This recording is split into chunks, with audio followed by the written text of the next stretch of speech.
our deepest fear. You make the broken heart rejoice. In you we find our voice. We lift you high above the skies. With every breath our praises rise. Your love, it never fades away. We worship you both night and day.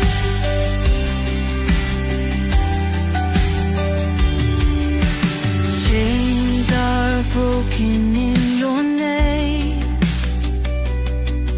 In you we are never the same. Your power flows like mighty streams, fulfilling all our dreams. We lift you high above the skies. With every breath our praises rise. Your love, it never fades away. We worship you both night and day.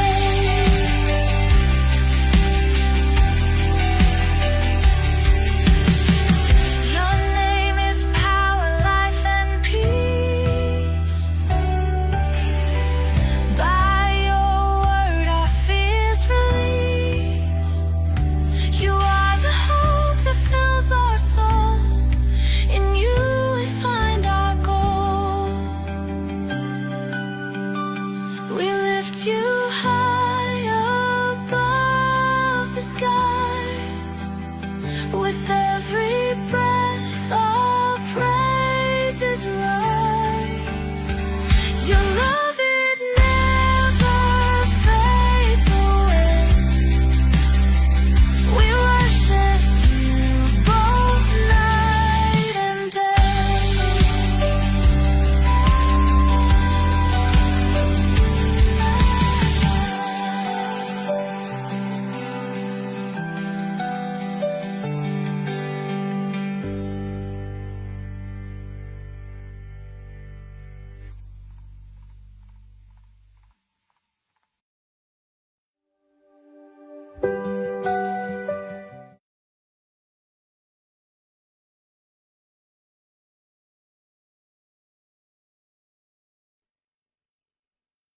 Hello, and welcome sa Russia TV mga kapatid, at meron tayong debate na magaganap ngayon between Seventh-day Adventist Church mga kapatid at GOLD o Gold mga kapatid. At mamaya ipapaliwanag ko anong meaning ng abbreviation na yan, no, ni Pastor Jeremy. So mga kapatid, ang topic natin ngayon ay patutunayan ng ating affirmative na ang kaparaanan ng kaligtasan ng Seventh-day Adventist ay sa pamamagitan ng biyaya. Again mga kapatid, ang topic natin ngayon ay patutunayan ng ating affirmative na ang kaparaanan ng kaligtasan ng SDA ay sa pamamagitan ng biyaya. So syempre, ang ating affirmative si Fernando Camacho ng SDA, negative naman si Pastor Jeremy Amlon ng Gold mga kapatid. So sa ating setup ng debate, yung standard ito, 10-7-5, 10 minutes na presentation, 7 minutes sa pagtatanong, 10 minutes sa rebuttal, 7 minutes sa second cross. At meron tayong 5 minute na final conclusion, mauuna si negative, mahuhuli si affirmative. Sa ating rules mga kapatid, hindi naman bago sa atin yung dalawang ito. So summary na lang, rule number 1, yung 20 seconds na pagsagot. Rule number 2, yung ating categorical or close-ended question, dapat sagutin muna ang pagpipilian. Rule number 3, yung 10 seconds rule natin. Kung wala kayong mapili or hindi nyo masagot ng direkta, pwede kayong gumamit ng 10 seconds. Rule number 4, sagutin ang tanong na naaayon sa tanong. Rule number 5, doon lang magtanong sa nilatag ng katunggali, at kung sinasabi niya na hindi ko pa nilatag yan during first cross examination, automatic next question yan at wala pong objection dyan. At sa rebuttal, pwede nang magtanong ng lahat, either nilatag or hindi nilatag. Rule number 6, dalawang warning mula sa akin. May disiplina yan, 1 minute minus sa time. At sa objection naman, isang objection lang at isang clarification every question at no objection during final conclusion.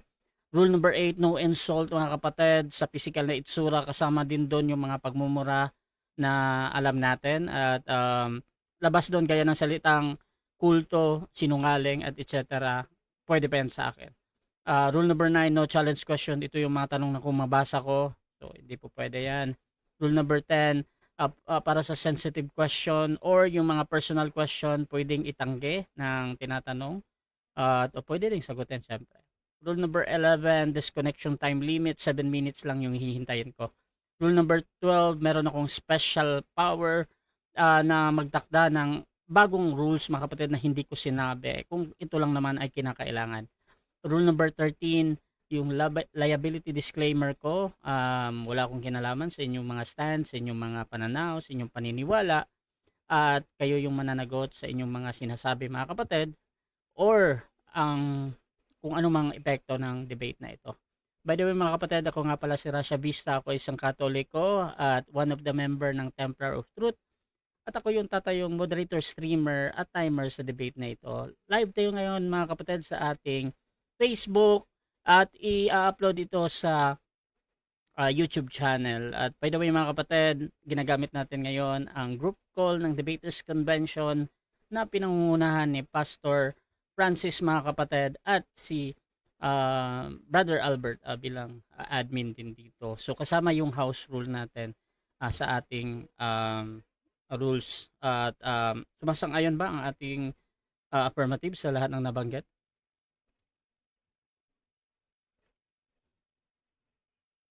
At sumasang-ayon din ba ang ating negative? Okay, so before natin simulan ng ating debate, syempre gusto ko munang magbigay ng paunang salita at paano ba nabuo yung topic na ito. At syempre kung ano yung inaasahan ninyo sa inyong katunggali. So unahin natin ang ating affirmative. Pakilala ka kapatid. Okay, ang inyo pong maliit na lingkod kay Kristo, Brother Fernando B. Camacho Jr., isa pong maliit na kaanib ng Seventh-day Adventist Church. Tumatayo po sa panig ng afirmatibo. Napatutunayan ko ngayong gabi na ang kaparaanan ng kaligtasan ay sa pamamagitan po ng biyaya. At ako po umaasa na ang gabing ito'y magiging makabuluhan at ang Diyos ang siyang patuloy nating maitataas. Okay, at magandang gabi sa inyong lahat mga kapatid. Binabalik natin sa ating pong moderator ang panahon.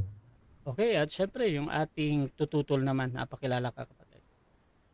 Okay, magandang gabi po sa lahat. Ako po si Jeramel Amlon of Grace Oriented Life Development Church, taga Davao, Panabo City, Davao del Norte. At bilang negative po sa paksa na aming pag-uusapan ngayon ni Brother Camacho. At sana ay may mapulot kayong aral at saka mapulot din na ang tawag dyan is mga idea patungkol doon sa ano ba talaga ang kaligtasan na meron ang is it by grace or kasi pag tutulan natin yan based sa Bible kung ano talaga yung salvation by grace. So yun ang pag-usapan namin ngayong gabi. Maraming salamat po. Okay mga kapatid, so kung gusto niyo yung mga ganitong content, ganitong pag-uusap, please share yung ating live streaming. Alam ko merong problem sa Facebook ngayon. You can simply copy yung buong link mga kapatid at i-post nyo lang sa inyong profile at masishare na yung ating live stream. Pwede din kayo mag-tag mga kapatid. I think po pwede naman. Sinubukan ko kanina. Pwede kayong mag-tag ng inyong friends. Kung gusto nyo, yung mga marami pang makapanood nito. So again mga kapatid, ang topic natin ngayon ay patutunayan ng ating affirmative na ang kaparaanan ng kaligtasan ng Seventh-day Adventist ay sa pamamagitan ng biyaya. Brother Fernando Camacho ng Seventh-day Adventist, your time start now bro. Okay, muli nating pinupuri ang Panginoon at siya po ang itinataas natin ngayon pong gabi.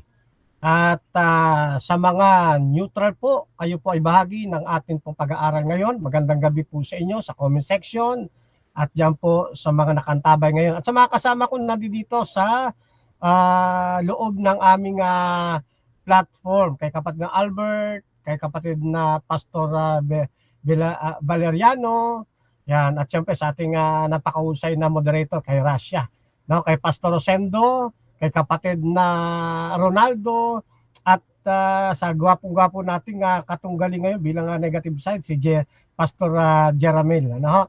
Ngayon po ay maglalatag ako ng katibayan ng Seventh-day Adventist na ang kaparaanan ng kaligtasan, no, namin pong sinasampalatayanan ay sa pamamagitan ng biyaya.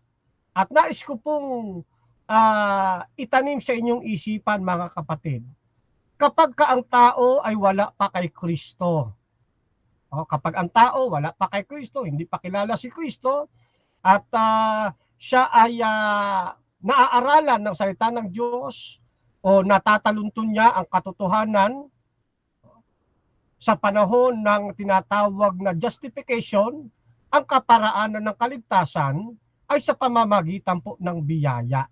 Hindi sa pamamagitan ng kautusan. Ganito ang ating mababasa mula sa mga aklat ng sa aming mga aklat. Dito halimbawa sa paglapit kay Kristo. Ayan, no? Ang sabi rito, ang kaligtasan ay isang regalo. Hindi natin kikitain ang kaligtasan sa pamamagitan ng ating pagtalima, sapagkat ang kaligtasan ay walang bayad na kaloob ng Diyos na ating tatanggapin sa pamamagitan ng pananampalataya. Datapwat ang pagtalima ay bunga ng pananampalataya. Ayun. Samantalang ang tao wala pa kay Kristo, ang sabi rito, hindi anya kikitain ng tao yung kaligtasan sa pamamagitan ng pagtalima. Hindi muna kinakailangan sumunod ng tao sa 10 utos bago siya maligtas. Ang kailangan niya ipagsampalataya kay Kristo sa pamamagitan niya ng biyaya. Kaya hindi kikitain ng tao kaligtasan sa pamamagitan ng pagtalima. Ang kaligtasan, walang bayad, kaloob ng Diyos sa pamamagitan ng ating pong Panginoong Kristo. At ang kasunod niyan, pagtalima sa kautusan. Saan nakasandig ang ganitong paniniwala? Dito sa aklat ng Efeso, sa Kapitulo 2, talatang 8. Sapagkat sa biyaya, kayo'y nangaligtas sa pamamagitan ng pananampalataya, at ito'y hindi sa inyong sarili, ito'y kaloob ng Diyos. Hindi sa pamamagitan ng mga gawa, upang ang sinuman ay wag magmapuri. Ano pa? Talatang 10. Sapagkat tayo'y kanyang gawa na nilalang kay Kristo Jesus para sa mabubuting gawa na inihanda ng Diyos ng una upang siya nating lakaran. Kaya nga sabi doon sa aming aklat, datapot ang pagtalima ay bunga ng pananampalataya. Ayun, diyan po nakasandig yan, mga kapatid. Dito sa aming Seventh-day Adventist, 28 Fundamental Beliefs, number 10, 2025 edition. Makikita po ninyo diyan, in infinite love of mercy, God made Christ. Siguro iliwat na natin sa wikang Tagalog, Doon na tayo sa bandang kalagitnaan para mapahaba ating presentation. Ang pananampalatayang ito na tumatanggap ng kaligtasan ay dumarating sa pamamagitan ng banal na kapangyarihan ng salita at kaloob ng biyaya ng Diyos. Yun. Kaya nga ang kaligtasan ng Seventh-day Adventist sa pamamagitan ng biyaya. Maliwanag po yan doon sa aking nailatag kanina. Kaya sabi pa sa aming doktrina, sa pamamagitan ni Kristo, tayo'y pinawawalang sala. Take note, hindi sinasabi rito sa aming fundamental beliefs na sa pamamagitan ng kautusan tayo'y pinawawalang sala. Hindi ho. Sa pamamagitan ni Kristo, tayo'y pinawalang sala. Sapagkat ang kautusan hindi naman nagpapatawad ng kasalanan kundi yung Kristo, ang ating Panginoon Kristo, siya yung nagpapatawad ng kasalanan. Kaya sabi, sa pamamagitan ni Kristo, tayo'y pinawalang sala, tinanggap bilang mga anak na lalaki at babae ng Diyos at inalis mula sa pangangasiwa ng kasalanan. Ayun. Kaya nga tayo, matalimahin na tayo sa Diyos eh. Yung kasi ang bunga ng ating tinanggap na pananampalataya. Dito pa sa pagpapatuloy ng aming doktrina. Sa pamamagitan ng banal na Espiritu, tayo ay muling ipinanganak at inaring ganap. Binago ng Espiritu ang ating mga pag-iisip. Isinulat sa ating mga puso ang kautusan ng pag-ibig ng Diyos at binigyan tayo ng kapangyarihang mamuhay ng banal na pamumuhay. Ayun. Kaya pagkatapos nating ma-justify, maligtas sa pamamagitan ng biyaya, ang bunga nito, pagsunod sa kautusan na siya nating kasangkapan o guide upang makapamuhay ng banal. Ngayon, dito pa, sa amin pong 20 fundamental beliefs, sa pananatili sa Kanya, tayo ay nagiging bahagi ng banal na likas at mayroong katiyakan ng kaligtasan ngayon at sa paghuhukom. Ayun. Kaya nga kami naniniwala, mga kapatid, na tayo nangaligtas sa pamamagitan ng biyaya, sa pamamagitan ng pananampalataya. Ayun. Ano pa sabi ng kapatid na Ellen White sa Great Controversy, pahina 483? Ang kaligtasan ay hindi batay sa ating mga gawa, kundi sa biyaya ng Diyos sa pamamagitan ng pananampalataya kay Jesus. Napakalinaw nito, mga kapatid. Ngayon, para matutulan naman ng negative itong mga binasa natin. Dapat basahin niya dito sa Great Controversy, mga kapatid, na mali yung pagkakahanay na sinabi ng kapatid na Ellen White na ang kaligtasan hindi batay sa mga gawa, kundi sa biyaya ng Diyos. Dapat basahin naman niya diyan di sa Great Controversy sa pahina 483 nang nakalagay, kundi sa kautusan ng Diyos sa halip na biyaya. Yan, dapat ganun mababasa eh. Kasi ito matibay ito, mga kapatid. At yan ang nakalagay sa aming 28 fundamental belief. Ngayon, dito pa sa isang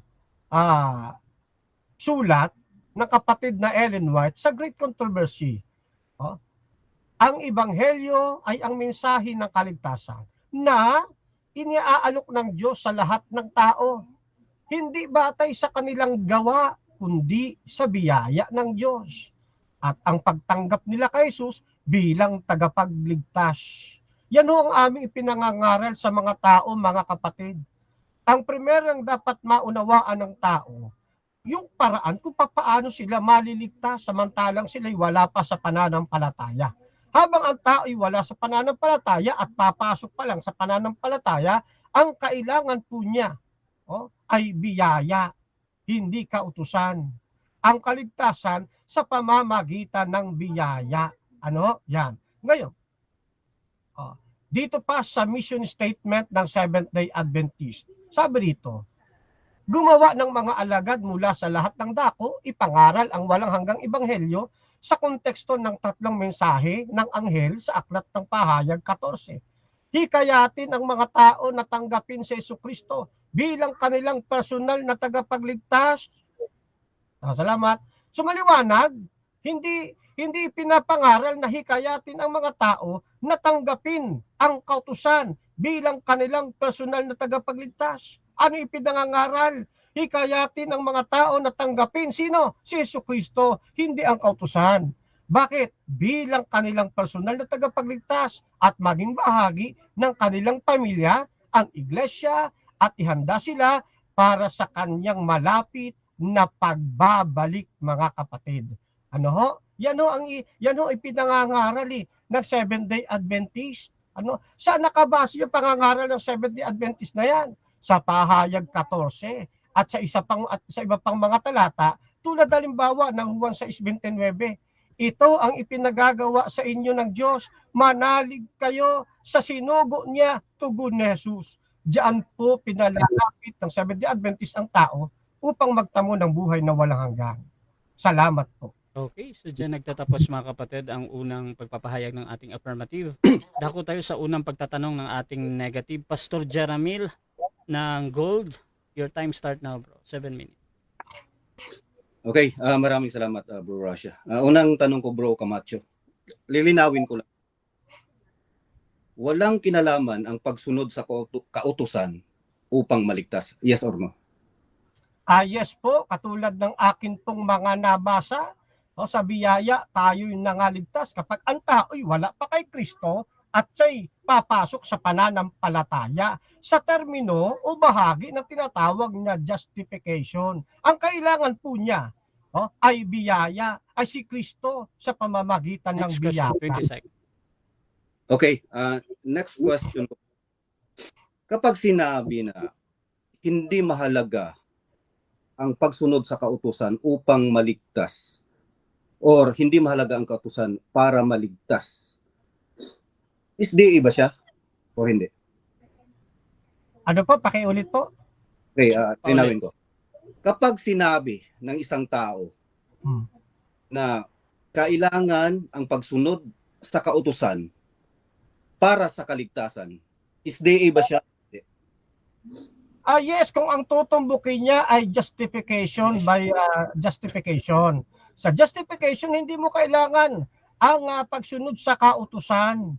Baka binabanggit ninyo sa sanctification area na. Ano ho? Sa sanctification kasi magkatuwang ang pananampalataya at ang kautusan. Pero itong dinadrive ko sa inyo sa justification period. Next question. Yung wala pa kay Kristo, tatanggapin si Kristo. So, lilinawin ko bro. Lilinawin ko Malinaw yung sagot mo kanina na walang kinalaman ang pagsunod sa kautusan upang maligtas. Uulitin ko yung tanong. Kapag sinabi ba ng tao na mahalaga ang pagsunod sa kautusan para sa kaligtasan, SDA ba siya o hindi? Yes, kung ang tutukuyin naman niya, sanctification. Kasi magkaiba po ang deliberation ng justification sa sanctification. Sa justification, hindi mo kailangan sumunod sa kautusan. Pagdating sa sanctification, habang ikay nananampalataya, requirements mo rin sundin ang kautusan. Kaya maglalaro yung tanong sa sanctification at justification. Okay. Linawin natin bro kasi ando na tayo So, ang salvation by grace ba, ang purpose niyan upang mapunta ka sa langit o hindi? Of course, para mapunta ka sa langit, magkaroon ka ng buhay na walang hanggan, makawala ka sa tibo ng kasalanan. Kaya kailangan natin kapag wala ka kay Kristo, si Kristo upang ikay maligtas, kailangan mo ang kanyang biyaya, yung kanyang kahabagan. Kapag na kay Kristo ka na, ang sabi naman ni Kristo, tatalimahin mo naman yung kanyang kautusan. Ganyan ho yan mga kapatid. Sa justification, hindi mo kailangan ng kautusan, kundi biyaya. Para makapunta sa langit, kasi sabi mo, ang biyaya ay para makapunta sa langit. Yung biyaya na kaligtasan. Ito yung tanong ko. May kinalaman ba ang pagsunod sa kautusan upang maligtas or maligtas ka dahil sa biyaya?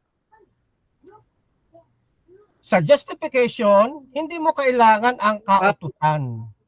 Hindi, objection mo dito. Objection mo na. Pastor, anong objection? Wala naman akong tinatanong na justification or ano. Ang tinatanong ko lang, ang tumbok kasi dito para mapunta sa langit. Ang linaw ng tanong Kaya ang tinatanong ko dito, kasi ang sinagot niyang una kasi justification. Ang option kasi doon is yung para mapunta ka sa langit dahil ba sa biyaya or dahil sa pagsunod sa kautusan? Okay, Yun lang so biyaya or sa pagsunod sa Counter, kautusan. Mr. Moderator. Counter objection, proceed. Yes, sumasagot ako ayon sa pananampalataya ng Seventh-day Adventist. Hindi ako sumasagot dahil sa gusto niya lang marinig. Okay. Ang pananampalataya kasi namin, justification at sanctification at glorification. Okay, so ito yung aking decision dyan.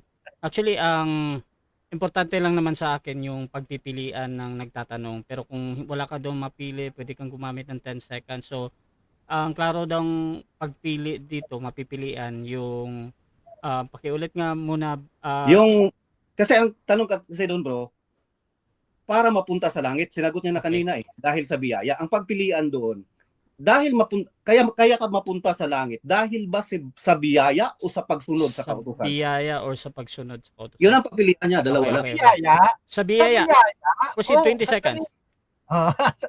Sa biyaya, tayo maliligtas, makakapunta sa langit sa panahon ng justification. Pagdating ng sanctification, magkatuwang yung dalawa, magkalakip po yan eh. Hindi po pwede sa sanctification, puro ka lang pananampalataya at ikaw naman magiging manlalabag. Hindi ka rin papasok sa langit. Kaya sa justification, si Kristo lang ang kailangan mo, yung kanyang biyaya. Next question. Dito naman sa... Okay, lilinawin natin bro.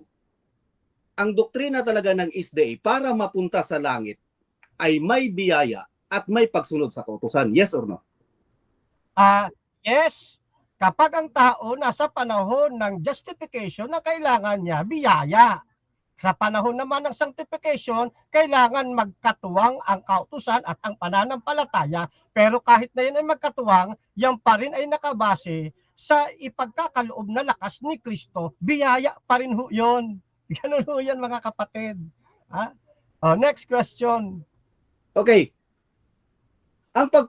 Para makapunta sa kasalangit, sabi mo, magkatuwang ang biyaya at pagsunod sa kautusan. Ibig sabihin, in short, ang kaligtasan mo para mapunta sa langit ay dahil sa biyaya at kautusan. Yes or no? No, mali. Halimbawa, sa panahon ng justification, tinanggap mo si Kristo, biyaya, nagligtas sa'yo. Bigla kang inabutan ng kamatayan. Hindi ka na nakasunod doon sa ipinapatupad sa'yo. Kaya maliho yung inyong pananaw na kailangan magkasama lagi. Hindi ho. Sa justification, ngayon, nasa justification ka na, tumanggap ka ng mahaba-habang buhay, kailangan mo namang lumakad sa kabanalan. Doon papasok yung pagsunod sa kautusan. So, ibig sabihin, Bro Camacho, kailangan ang pagsunod sa kautusan upang makapunta sa langit, yes or no? Hindi nga. Halimbawa nga ganito yung tao na nasa justification, tinanggap si Kristo sa pamamagitan ng biyaya, inabutan siya ng kamatayan. Hindi siya nakasunod. Ibig bang sabihin nito, hindi na siya ligtas yun, mapupunta na langit to sa second coming. Kung binigyan ka ng mahabang buhay, lalakad ka ngayon sa tinatawag na sanctification o kabanalan, yung pagtupad na kasama sa 10 utos at iba pa. Okay, next question. Okay. Kapag sinabi bang biyaya, ay may gawa o walang gawa? Walang gawa, biyaya eh. Kahit yung pagtupad mo sa kautusan, biyaya din ni Kristo yun eh. Biyaya yun ay binigay sa iyo para matupad mo ang kautusan. Ngayon, sa panahon ng justification, ang kailangan mo, simpleng biyaya sa pamamagitan ng pananampalataya. Ang kasunod niyan, lalakad ka sa kabanalan. Yun ay yung mga tagubili ng ating Panginoon. Okay, next question. Ang biyaya ba na walang pagsunod sa kautusan ay enough na para makapunta ka sa langit? Yes or no? Sa panahon ng sanctification, ang pananampalataya na walang kautusan, na walang pagsunod, patay. Nag-object ka ba? Moderator. Okay. Bro, banggitin mo lang yung moderator bro para alam ko kung nag-object o hindi. Pastor Jeramil, proceed ka bro. No objection. Okay. Pwede linawin ko na lang yung tanong ko. Para medyo hindi kasi yung ang sagot niya kasi parang hindi yon akma doon sa tanong ko ba. Okay. Gusto ko lang Okay, so may time pa bro? Clarification pwede naman yan bro, pero wala nang time. Hindi. Okay naman yan, clarification, pero tuloy-tuloy yung time mo dito ba? So, siguro na lang na ito. So linawin ko na lang bro. Proceed bro. Okay. Kasi sabi mo, ang biyaya ay walang gawa. Ang tanong ko dito, ang biyaya ba ng Diyos na walang halong gawa o walang halong pagsunod sa kautusan ay enough na ba para makapunta ka sa langit? Yes or no? Sa justification, yes, sabi ko nga eh. Time. 7 minutes na. Bigla ka namatay, ligtas ka. 7 minutes. So mga kapatid, dyan nagtatapos ang ating first cross ng ating negative sa affirmative. So shoutout muna sa ating nasa live. Shoutout dyan kay sahin ko muna mga kapatid ha. Dito sa aking kasi need kong puntahan yung video. Ayan. So shoutout muna mga kapatid kay Leo Amlon. Walay klaro doktrina ka SDA. Bisan siya wala kasabot sa iyang explanation. Shoutout din sa ating He Speaks. Sabi niya, biyaya pero patay pag walang gawa. Shoutout din kay Erwin de la Cruz. You see, kay Camacho na nanggaling na kailangan sumunod sa kautusan para sa sanctification. Kung wala ito, tanggal ang justification.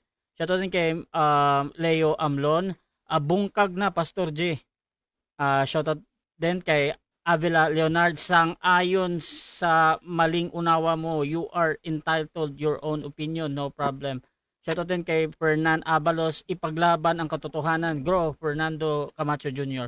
Shoutout din kay Archie Nowak ng Judaism, assuming lang kasi nito mga Christian. Shoutout din mga kapatid kay wait lang ha.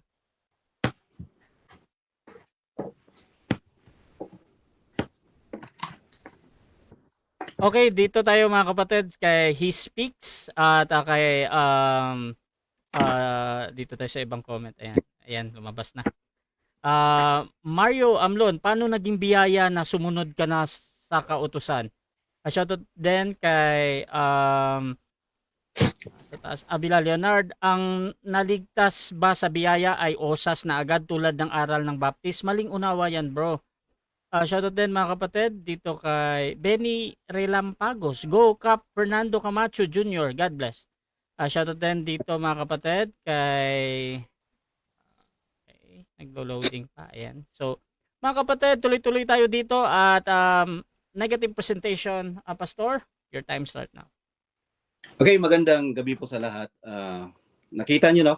Narinig nyo naman kung paano sumagot si Bro Camacho. Yun lang naman ang punto ko talaga na malaman natin kung ano talaga yung doktrina ng Isday patungkol sa kaligtasan. Totoo ba na by grace? Totoo ba na by law? Totoo ba na may grace at saka pagsunod?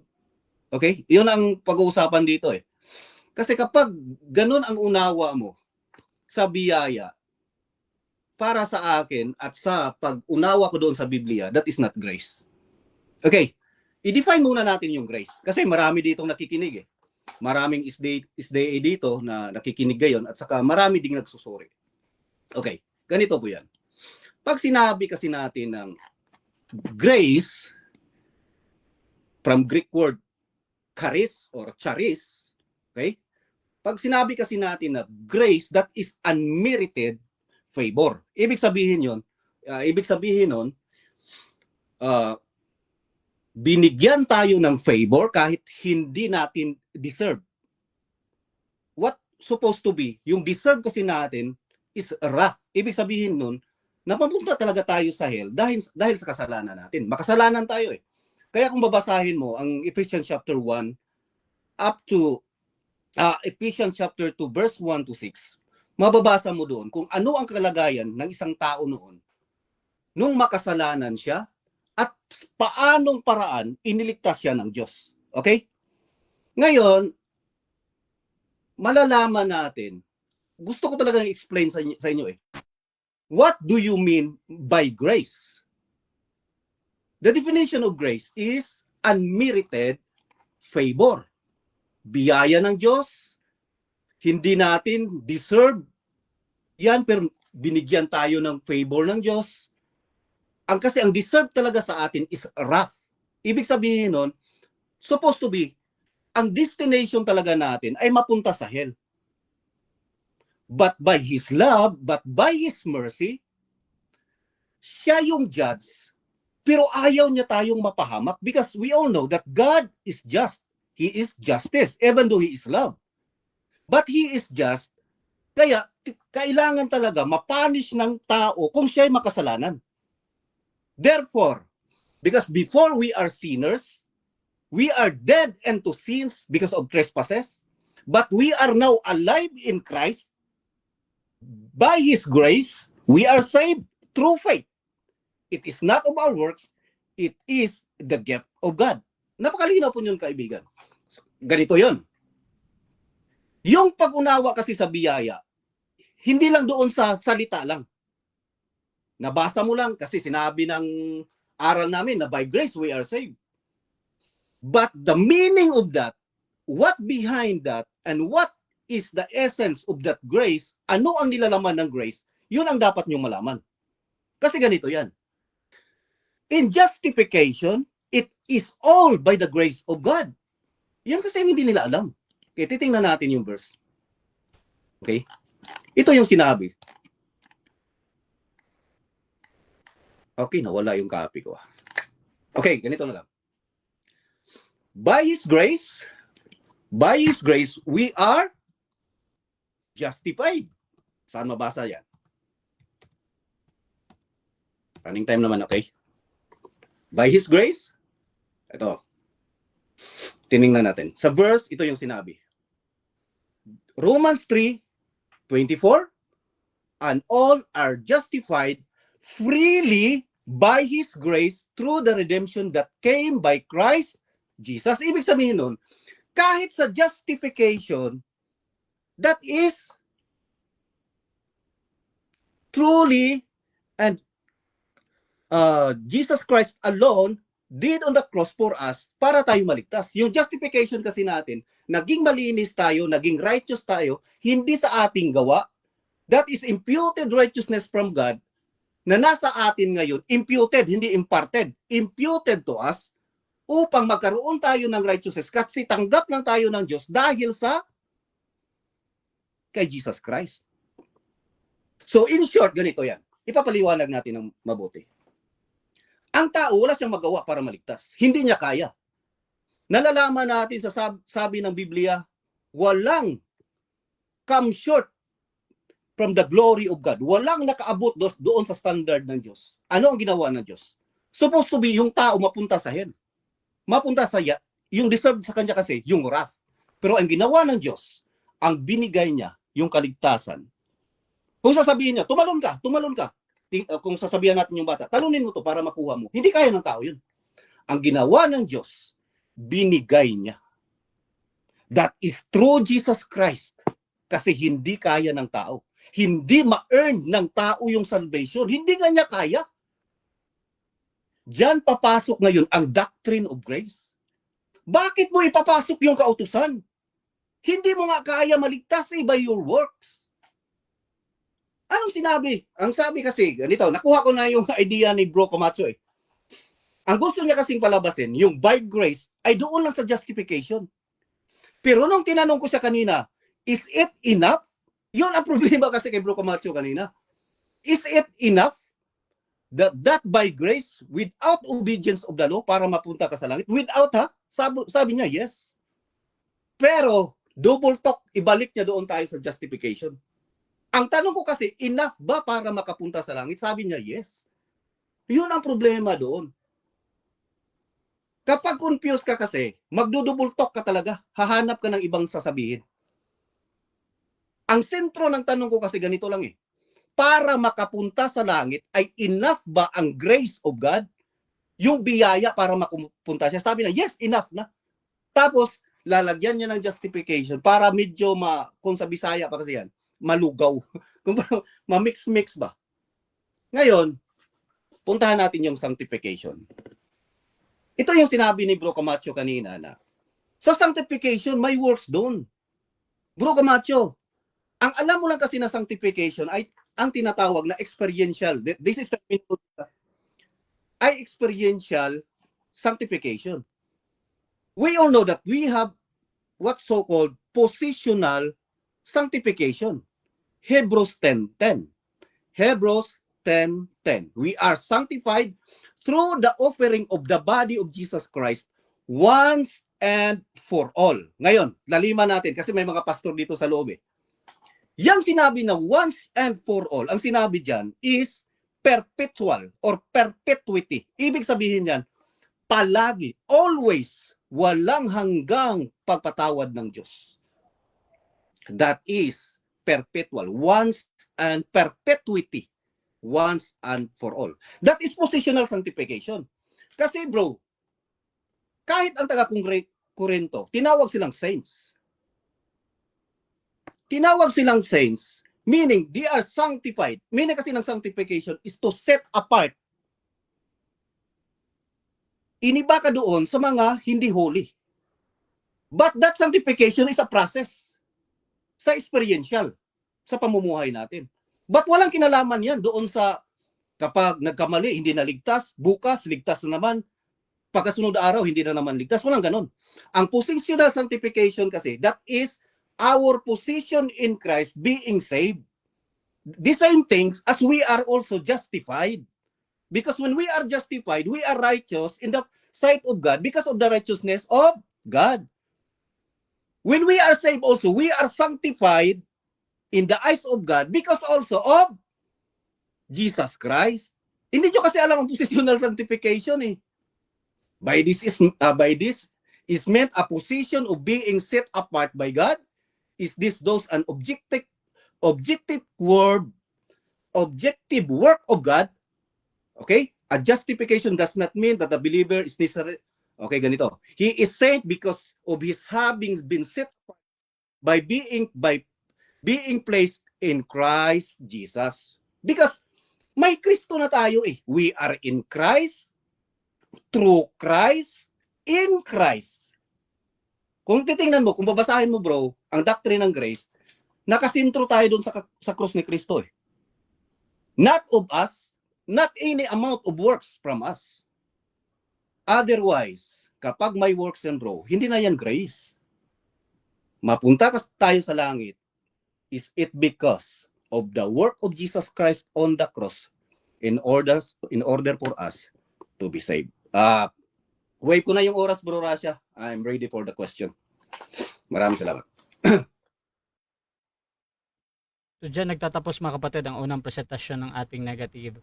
Dako tayo sa first cross ng ating affirmative. Brother Fernando Camacho, your time start. Alright. Una ko pong tanong, kasi ang pinag-uusapan dito, yung paraan ng salvation ng Seventh-day Adventist. No? Okay? Ang tanong ko po sa inyo, saan sinabi, saang aklat, anong referensya, sulat man na Ellen White o sa aming fundamental doctrines, na sinabi ng aming pong doktrina, ng aming turo, na ang tao ay hindi maliligtas sa biyaya. Saan po yun?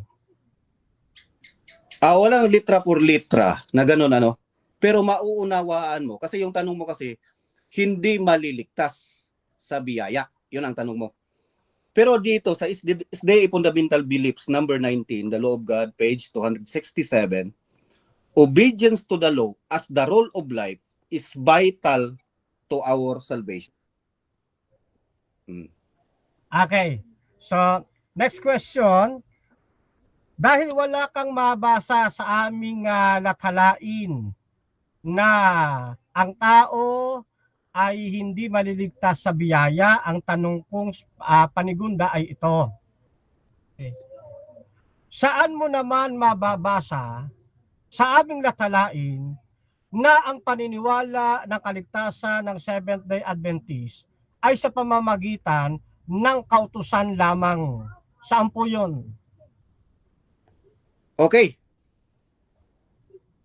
Sabi ko nga kanina, is the fundamental beliefs, the law of God. Sabi dito, obedience of the law is the rule of life, is vital. Kapag sinabi kasi nating vital, ay importante yon. So, kasi yung tanong mo, saan mababasa na kasakautusan lamang? So, ibig sabihin bro, ito yung punto mo ngayon. Grace and law. Next question. Okay. Next question. Yan ang punto mo na ngayon. Salamat. Yan ang punto. Next question. Ulitin ko tanong, bigyan kita ng pagkakataon. Kasi diyan sa vital, wala naman diyan yung salitang only or lamang eh. Ang hinahanap ko sa iyo, saan sa aming latalain, at chance mo ito, na ang grace, ang kaligtasan ay matatanggap sa pagsunod sa kautusan lamang. Saan po yun? Maliban dyan sa vital na binabasa mo kasi lalabas ko yan mamaya eh. Okay. Nakalimutan mo yata bro Camacho, ikaw yung affirmative. Objection, Mr. Moderator. Nagsasagot ako. Hindi naman Mauna talaga yung objection bro. Wait lang bro, wait lang Pastor. Meron naman counter objection dito. Pastor Brother Fernando. Yes, sa rules kasi natin kapag naghahanap ng reference dapat sagutin. Ngayon kung wala siyang maibigay na reference, may 10 seconds tayo. 10 seconds ba 'yon? Yun. Okay, so ang objection dito yung sa reference. Pastor Jaramil, may counter objection. Counter objection, bro. Parang ang gusto kasi mangyari ni Bro Camacho, siya na yung nagpapatunay ngayon at gusto niya naman ako na yung magpapatunay. Okay. Nakalimutan mo yata na ikaw yung affirmative. Ngayon bro, ganito yan. Wala namang problema sa akin ngayon. Okay na yan bro, ganito bro. Magde-decide mo na ako. Dito kasi, meron kasi tayong rule na kung ano yung tanong yun ang sasagutin. So naghahanap siya ng ano dito, kung saan mo daw kinuha yun na ano. So naghahanap siya doon sa kung mababasa parang kung anong ba yan document, something ganyan. Ngayon, meron tayong 20 seconds na pagsagot doon. Magbanggit ka lang ng kung anong libro yan, o pwede yan sa akin, or sabihin mo lang wala, pwede pa din yan.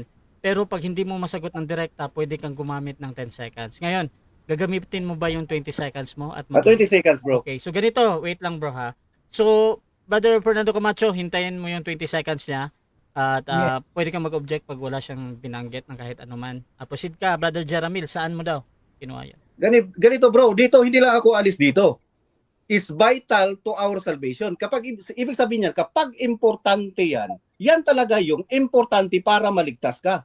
Bro, nakalimutan mo yata yung paksa. Hindi natin pinag-uusapan dito yung lamang. Ang pinag-uusapan natin dito, kung talagang by grace ba kayo. Kasi ang problema sa inyo ngayon, next question. may law na. Hindi na Next question. Next question. Ito yung sinasabi mong vital to our salvation. Binasa mo ba yung huli na bahagi ng vital is vital of our salvation? Nabasa mo ba yung pinakahuling bahagi? Yes or no? Yes, nabasa ko. Disobedience is possible only through the power of dwelling Holy Spirit provides. And that is not written on the Bible na kapag sinabing by grace ay kailangan sumunod ng sa kautusan. Mali ka pa rin dyan, Bro Camacho, kasi kapag sinabing by grace ay wala yung works. Kaya ang problema sa inyo yun, hindi talaga kayo by grace. Okay, next question. May ginamit diyan na James 2:10. Tinututulan mo ba yung James 2:10 na kapag ka wala, hindi ka susunod? Tinututulan mo ba yan, James 2:10, na pinagbabatayan ng is vital to our salvation? Yes or no? Hindi ko nga tinutulan yan. Ibig sabihin yan, angkop yan sa doktrina nyo. Kaya nga negative ako, Bro Camacho Kasi may pagsunod kayo sa kautusan. Kaya nga hindi kayo by grace. Kasi ang doktrina nyo talaga, ang kaligtasan ay sa pamamagitan ng pagsunod. Ang James 2:10 bro, support yan sa inyo. Kaya nga hindi kayo sa biyaya Next question. Okay. So ibig sabihin, ang James 2:10 ay hindi sumusuporta sa iyo, tama ba? Kasi sabi mo sumusuporta ito sa amin. Ito bang James 2:10 hindi ito nakasuporta sa doktrina mo? Yes or no? Sa doktrina ko, hindi. Pero as a negative, sumusuporta to. Na hindi nga by grace yung kaligtasan nyo. By obedience of the law. Mismo sinabi mo, James 2:10. By obedience of the law yan Ngayon, ang problema dyan, kasi by obedience of the law ka, hindi ka talaga by grace. Kasi sabi sa Biblia, ang by grace ay it is no more of works. Kaya hindi ka by grace, Bro Camacho. By commandments ka or by law ka. Yung kaligtasan. Okay. Next question. Kung papipiliin ako sa dalawa, kanino ako maniniwala dapat? Kay Santiago o sa'yo, Pastor Amlon? Categorical question niya. Kay Santiago o sa'yo? 10 seconds. Hindi naman ako apostol. Ang paniniwalaan mo, yung sinulat ng Biblia para sa mga hintil. Ang paniniwalaan mo si Pablo. Sabi niya, ang kaligtasan ay sa biyaya. Ito ng pagsunod. Okay. Next question. Oo. Okay, kasi nilatag ko kanina, naniniwala kami kay Pablo doon sa Epeso. Ay ngayon, dito naniniwala din kami sa Santiago. Ang tanong ko ito, bakit hindi mo pinapaniwalaan si Santiago dito sa Santiago dos Gs? Bakit? Kasi ang Santiago dos Gs, bro, hindi naman ako Israel. Kaya sabi ko sa iyo kanina, ang utos pa sa akin ay para sa mga hintel. Sabi ni Pablo, I am the apostle for the Gentiles. Ang sa James, anong sabi diyan? To the 12 tribes of Israel. Kaya nga pinasunod sa kanila ang James 2:10. Ikaw naman, bro Camacho, sa kapugihan mo yan, hintel ka eh. Di ba? Next Pareho question. tayong pogi eh. Next question. Okay, next question. Next question. Okay. So, mali si Apostol Santiago nang sabihin niya itong Santiago dos Gs. Tama si Pastor Amlon sa pahayag mo ngayon. Pili ka sa dalawa. Mali si Apostol Santiago nang sabi niya dos Gs kasi tayo, time na. Wait ko lang sagutin yan. Hindi. Running time yan. So mga kapatid, dyan nagtatapos ang ating first stage ng debate. At shoutout muna sa ating nasa live bago natin puntahan ang ating rebuttal. Siyempre dito sa ating mga tropa na nasa loob, nandito si Ventilador ng Patripasyanism, Brother Mark Umbao ng Oneness Born Again, nandito din si Reuel Celebran ng Seventh-day Adventist, Pastor Valeriano Polanco ng End Time Church, Brother Albert Hinkel ng Victory Church, Brother Zach Jacob Resort ng Saksi ni Cristo, at Pastor Dino Diaz ng Baptist, mga kapatid. At shoutout din dyan sa ating nasa live, nandyan si Aldrin Calosa. Bakit ang sagot ay Pablo wala sa pagpipilian? Shoutout din kay Jason Bellones. Naku, Pastor Fernando Camacho, hindi naman inutos ni Cristo na mangilin ang mga Kristiyano sa araw ng Sabado sa kalendaryo Gregorian. Iba ang Mosaic Sabbath kaysa sa SDA Sabbath. Shoutout din dito kay Gideon Pameronang. Ligaw na si Mr. 10 Seconds. Shoutout din kay Bansoy. Pastor, anong nangyari ni Satanas sa langit nung hindi siya sumunod sa utos ng Panginoon? Hindi kaya sumunod ka sa utos ni Satanas? Shoutout din kay Avila Leonard na wendang na yung sagot ni Amlon. Shoutout din kay Reme Derecho. Hahaha, ipit na naman ang sagot, 10 seconds na naman. Gumaya ka na kay Erwin de la Cruz. Shoutout din kay Erwin de la Cruz, pero ang SDA under sa 10 Commandments. Sabi ng kanilang 28 fundamental belief, kaya kailangan nilang sumunod perfectly ang 10 commandments para maligtas, otherwise hindi sila maliligtas. Riniel Marcelo, naliligaw na si Amlon sa sagot. Shoutout din kay Gerson Malyones, sablay na si Pastor Amlon. Shoutout din dito kay Reme Derecho, congrats bro Fernando Camacho, sablay ang sagot ni Jeramel Amlon. Shoutout din kay He Speaks, libuga ni bro Camacho shoutout, Bisaya yun mga kapatid iba yung meaning ng libuga sa shoutout mga kapatid kay Kryptonite ni Camacho, si Jeromel Amnon, hindi makaporma si Camacho. Shoutout din mga kapatid kay John Reyes, palusot laway pa more si Amlon, aral pala ni Santiago para sa mga Hudyo lamang. Igiboy kilat Israel isinugo tapos SDA gagawa, hahaha. Shoutout din kay Pastor Elmer Chavez, lumihis na si Camacho sa paksa na itinindig niya. So mga kapatid, tuloy-tuloy tayo dito at nandito ang ating rebuttal. Brother Fernando Camacho ng Seventh-day Adventist, your time start now. Okay. Andali ha. Okay, yan. Okay, so maraming salamat mga kapatid. At dito sa paksang ito, mga kapatid, ang nalilito lang dito yung makitid ng pagkaunawa at walang sapat na pag-aaral sa Biblia. Mapapansin ho ninyo, yung presentation ni Pastor Amlon, yun din ang presentation ko ng una, doon sa justification. Inuulit-ulit ko nga yan mayroon pang mga latalain ng kapatid na Ellen White di ba? At ng aming fundamental doctrines. Na ang salvation sa pamamagitan ng biyaya, hindi ito makikita sa pamamagitan ng pagsunod. Kaya lagi ko sinasabi, kapag wala ka kay Kristo, ang kailangan mo si Kristo. Hindi mo kinakailangan sumunod muna sa kautusan bago ka lumapit kay Kristo. Sa justification, ang kailangan mo si Kristo. Pag na kay Kristo ka na, pasusunurin ka naman niya na sumunod sa kanyang mga utos. Lalakad ka na sa tinatawag na sanctification. Kaya yung kanina binabantayan ko pati yung grace, yung charis, sa wika nga Grego, lahat yun na binanggit niya kanina sa justification. Wala kaming tutol doon. So lumalabas pa nga, tinulungan ako ni Pastor Amlon doon sa pagtatag ng justification period. Ano po? Yan. Yan po yan mga kapatid. At ang nakakalungkot dito, ano? Yung sinulat sa Santiago 2:10, hindi sumusuporta kay Pastor Amlon. At tutol siya kay Apostol Pablo. Ano po? Tumututol siya doon sa pahayag ni Apostol Pablo. Ano ba nakalagay? Basahin natin mga kapatid.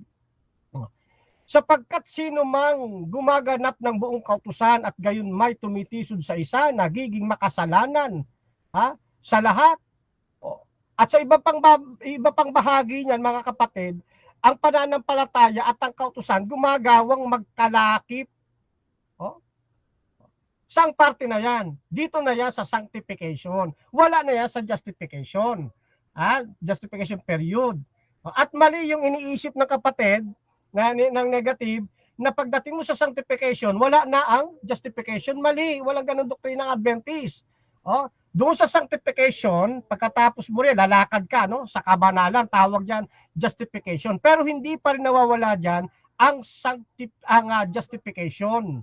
Nananatili ang justification habang tayo lumalakad sa sanctification. Kasi kapag tayo matisod sa pagkakasala, mayroon pa rin tayong tagapamagitan, si Kristo. Siya pa rin ang magpapatawad sa atin.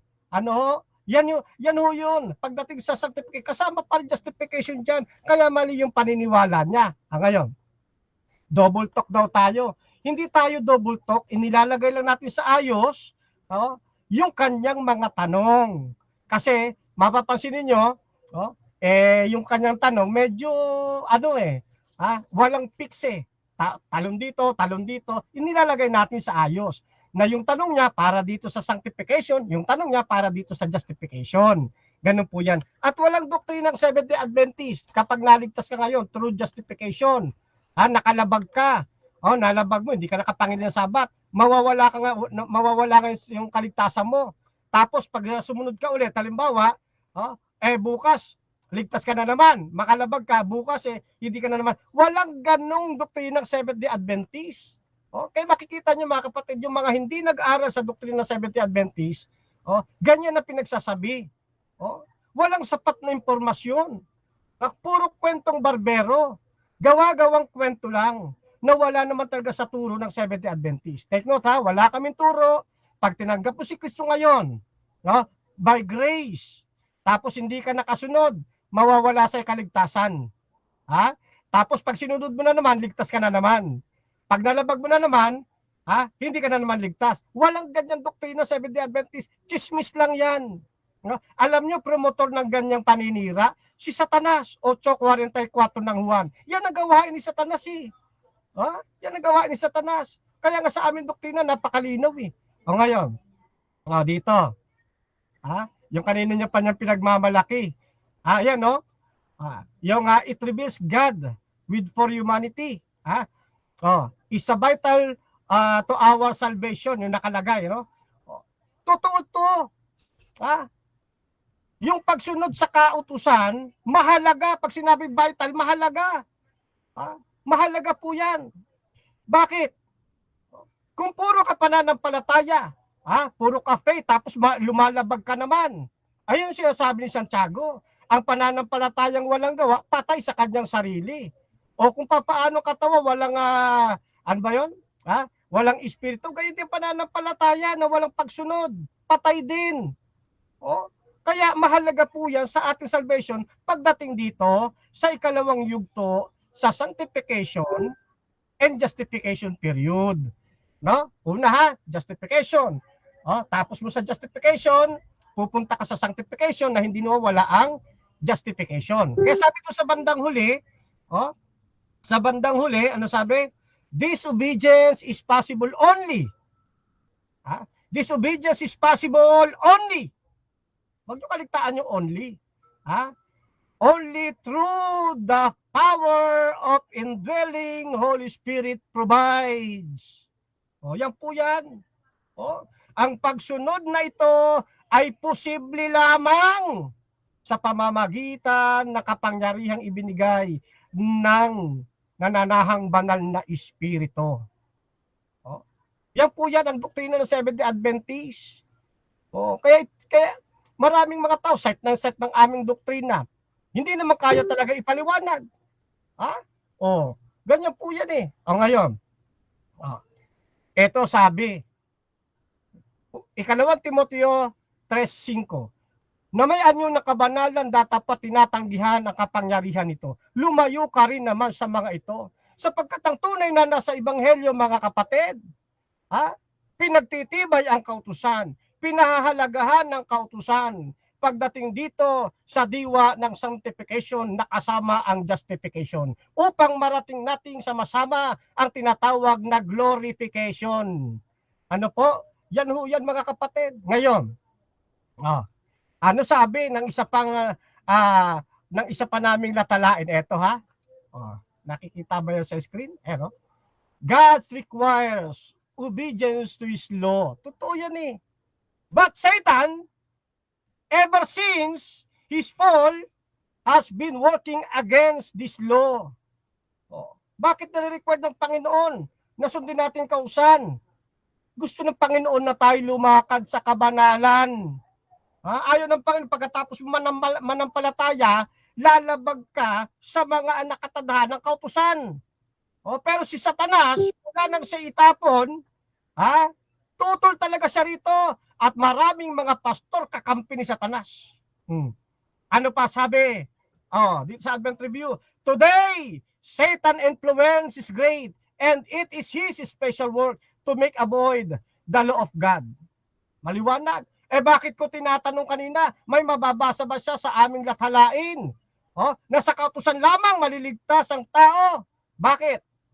Sabi niya kasi dapat daw ako affirmative, dapat ako. Itinatanong natin yun kasi sa deliberation niya kanina may sablay. Anong sablay? Ipinakikita niya na ang Seventh-day Adventist maliligtas sa pamamagitan ng pagsunod sa kautusan. Kaya yun ang ating hinahanap. Saan yun? Chismis na yun. Saan nakatala yun? Ngayon, nabasa natin kanina sa aming latalain at sa doktrina ng Biblia na aming sinasandigan na ang salvation ay sa biyaya. Kaya hinahanap ko saan naman sa aming doktrina nakalagay ng kaligtasan ng Seventh-day Adventist, hindi sa doktrina, hindi sa biyaya. Wala din daw. Bakit ko hinahanap? Kasi yun ang patunog niya kanina na mali yung pananampalataya ng Seventh-day Adventist, na walang doktrina gano'n ng Seventh-day Adventist na salvation by grace. Tinutulungan ko na nga siya para matibag ang pananampalataya ng Seventh-day Adventist.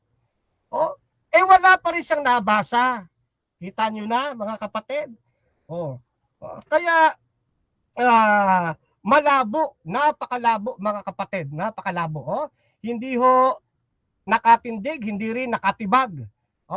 Ang atin pong kapatid sa ating itinayong pananampalataya. Ulit, sabi ng aming doktrina, hindi natin kikitain ang kaligtasan sa pamamagitan ng pagtalima. Sapagkat ang kaligtasan ay walang bayad na kaloob ng Diyos na ating tatanggapin sa pamamagitan ng pananampalataya. Dapat ang pagtalima ay bunga ng pananampalataya. Saan hinango yan? Hindi ba sa 2:10 ng Epeso? Kaya hindi kami tutol kay Apostol Pablo Kahit yung Santiago 2, hindi kami tutol. At time na? Yes, bro. So, dyan nagtatapos, mga kapatid, ang ating rebuttal ng affirmative. Dako tayo, mga kapatid, sa ating second cross ng negative. Pastor Jeramil Amlon, your time start now. Okay, Bro Camacho, ano ba talaga yung paksa na tinitindigan mo? Ang kaligtasan ng SDA ay sa pamamagitan ng biyaya at pagsunod sa kautusan. Yes or no? Doon po sa ating paksa ang nakalagay, yes or no? Yes. Ang kaparaanan ng kaligtasan ng SDA ay sa pamamagitan ng biyaya. Yan ang tindig ko, yan nga ang nasa paksa ngayon, para mapatunayan po ninyo, patunayan ninyo sa panahon ng justification, hindi itong paraan namin. Okay ba? Ito yung pangalawang tanong ko. Mm. Kapag ba ang isang SDA ay makakain ng baboy magpakailanman at hindi magsisi, maliligtas ba, yes or no? Hindi magsisi, ay hindi yung maliligtas. Bakit? Yung biyaya niya, nilalapastangan niya yung biyaya na bigay ng Panginoon, paglapastangan yon. Sa aklat ng Mateo 7:21 hanggang 23, kahit ikay sumampalataya, tawag ka ng tawag sa Panginoon, ikay naman magiging labagin at hindi ka hingi ng tawad, hindi ka rin maliligtas. Okay, next question. Kapag ang isang SDA ba hindi nangingilin ng Sabat magpakailanman, maliligtas o hindi? Depende. Depende. Bakit? Marami kaming inaralan dito na naging Seventh-day Adventist, hindi nakakapunta ng kapilya habang siya'y nabubuhay hanggang inabutan ng kamatayan. Ito yung mga tumanggap kay Kristo na bedridden. Kaya yung pong tanong nyo, depende po yan sa taong tumanggap. Okay. Kapag ang isang SDA ba nagnakaw, tapos hindi nagsisi, nagnakaw ha, maliligtas ba siya o hindi? Imposible. Moderator. Stop. Moderator. Negative ano yan? Kasi ang tanong ko kasi, maliligtas ba o hindi yung isang SDA kapag magnakaw? So maliligtas o hindi? Maliligtas o hindi? Ang pagpipilian. Gagamit ako ng favorite nilang 10 seconds. Okay, so 10 seconds. Na-break na rin. Okay, 10 seconds, proceed. Oo. Imposible yan sa Seventh-day Adventist. Kasi kami, mayat-maya ang aming panalangin eh. Pagising sa umaga, bago umalis. 10 seconds. lagi Next question. panalangin. Next question bro, kasi paboritong tanong to sa akin ng mga SDA. Lalo na siguro kapag andito si Bobby. Example lang naman to bro, kasi paboritong tanong to sa akin eh. Kapag yung misis ni Bobby, nanlalaki, tapos hindi nagsisi, ligtas ba siya or hindi? Mr. Moderator, can I object muna? Object, proceed. Yes, hindi ko sasagutin yung personal na tanong sa ibang tao. Okay. Next question yan. Ayon sa ating rule. Sige bro. Kasi paboritong tanong yan sa akin eh, ng mga SDA. So, mabuti naman na tayo mo. Ito, uulitin ko yung tanong kanina kasi hindi yun malinaw eh.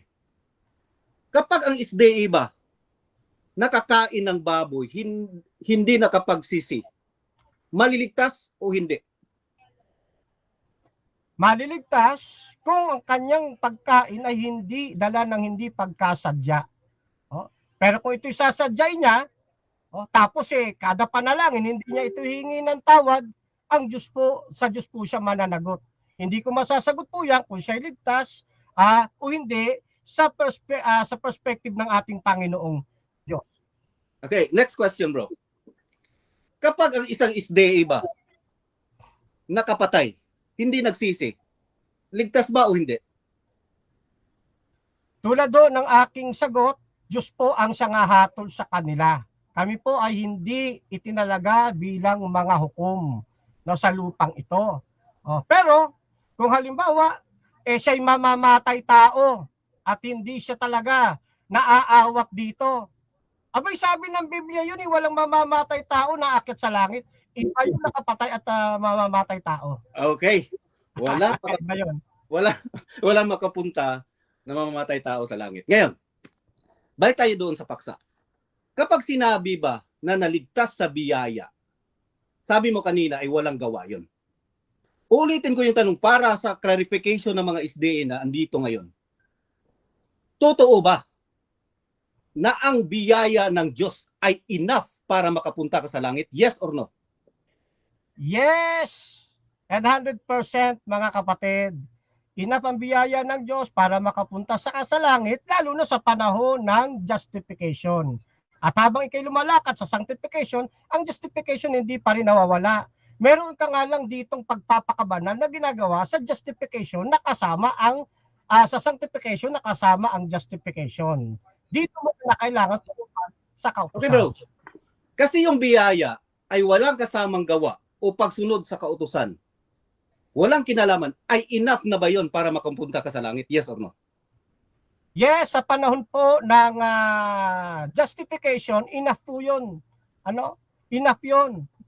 Pagdating mo sa sanctification, kasama ng justification, kailangan mong maglumakad sa kabanalan. Kasi kung hindi ka susunod sa kautusan ng Diyos, puro ka lang pagtawag kay Kristo, manganganib din ang iyong kaligtasan. Mateo 7:21 hanggang 23. Yung nakapunta sa langit na naligtas sa biyaya na walang pagsunod sa kautusan. Kasi sabi mo, sure na mapunta sa langit.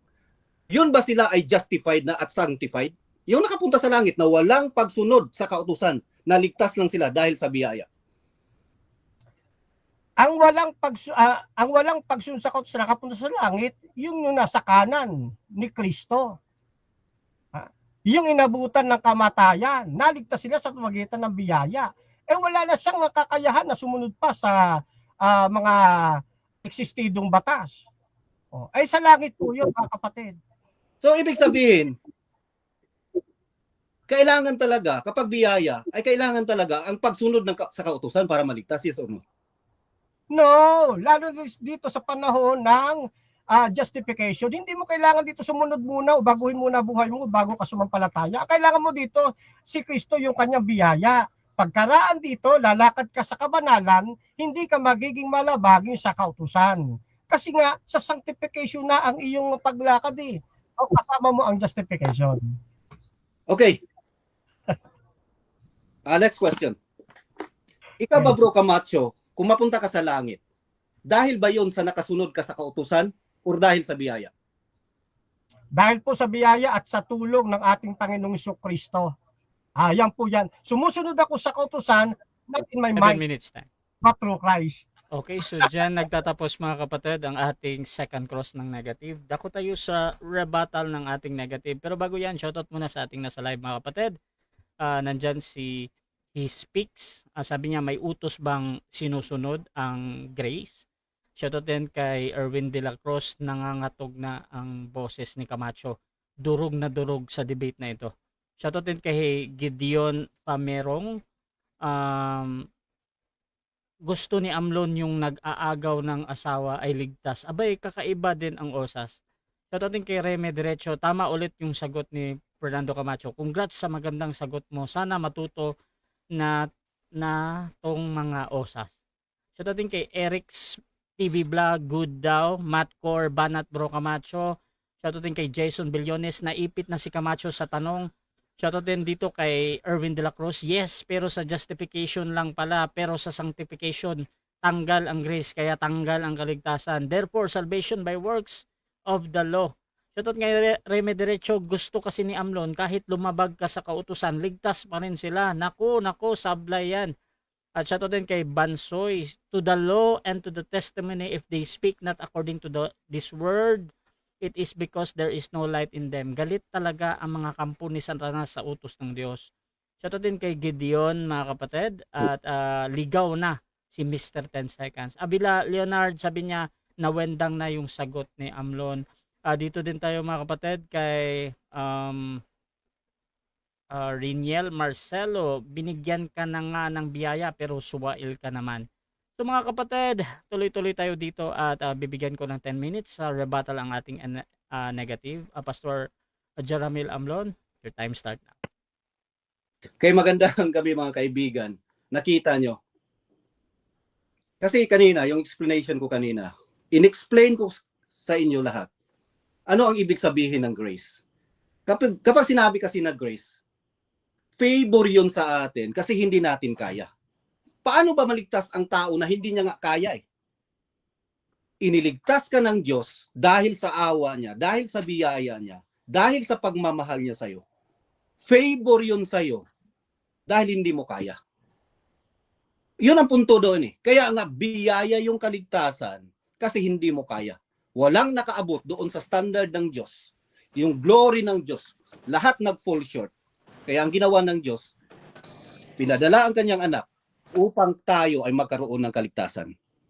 Jesus Christ is an offer as a gift for our salvation. Yun ang grace, Bro Camacho. Ngayon, i-rebat natin si Bro Camacho doon sa mga sagot niya. Ngayon, alam niyo mga kapatid, kung sana itong mga isde, pag-isipan niyo.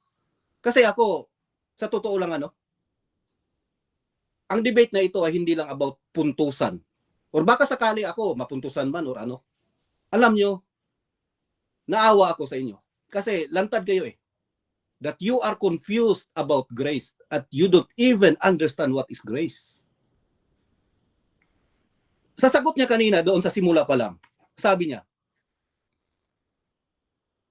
ano ba Bro Camacho, yung tanong ko ganito, ano ba Bro Camacho, yung titindigan mo talaga na paksa ay, sana ay, para maligtas ay may biyaya at pagsunod sa kautusan? Ang sagot niya, yes. Iwan ko lang kung nalito siya, pero yun ang tanong ko, kahit i-review mo yan. Bakit yes ang sagot niya? Kasi he is confused. The next question, yung papuntang dulo na yung tanong ko about biyaya. Ganito yan. Ang tanong ko sa kanya, kapag ang tao ba, ang biyaya ba ng Diyos ay enough? Ang biyaya dahil walang gawa yun, walang pagsunod para maligtas, ay enough ba yun para mapunta ka sa langit? Anong sagot ni Bro Camacho? Sagot niya, yes.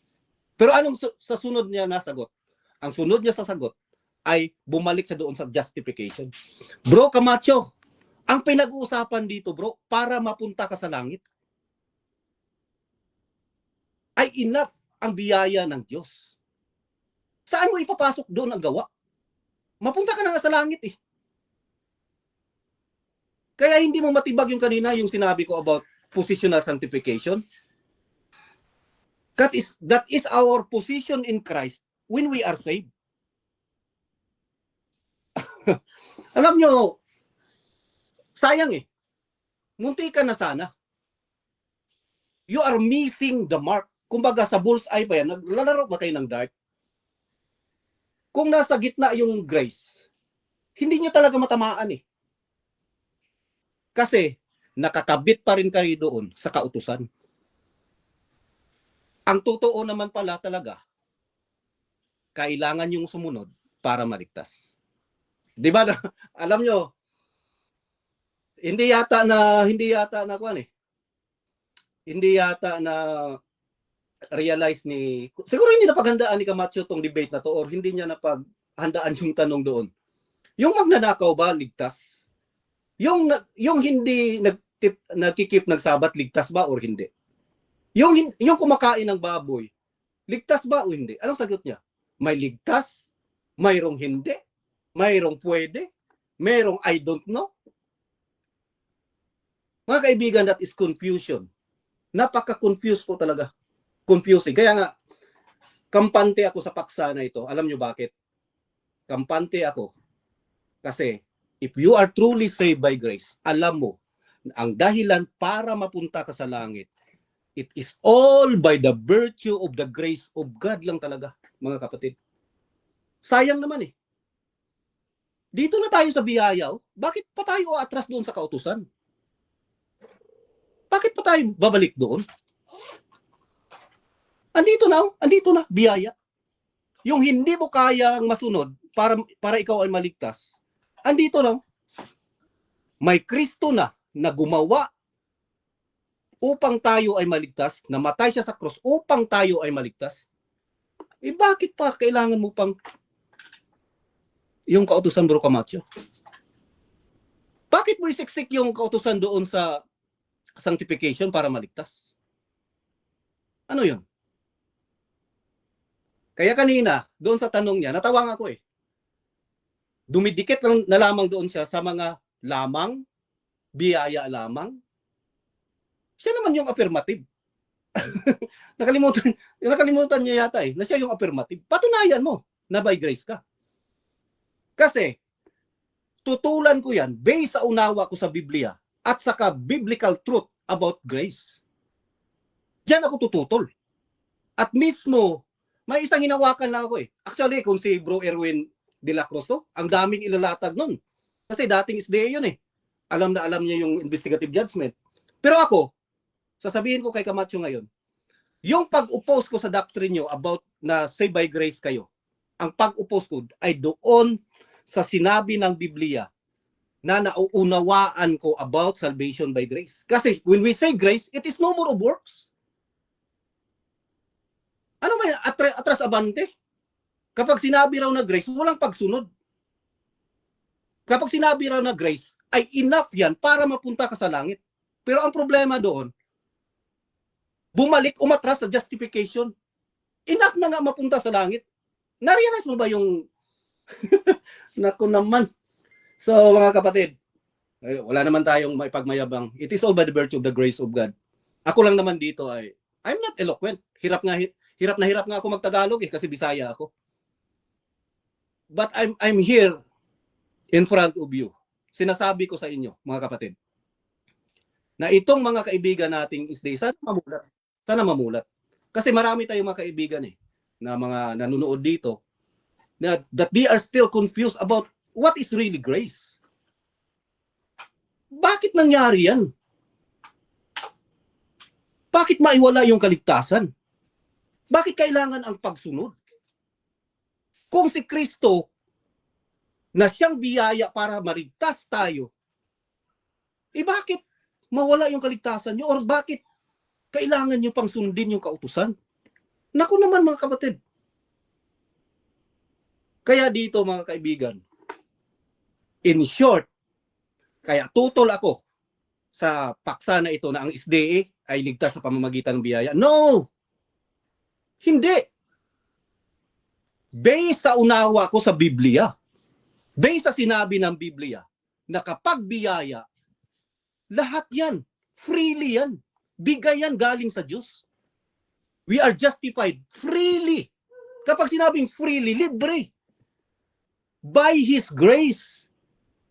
Regalo yan ng Diyos. Kaya tayo naging matuwid. Kaya we are now justified.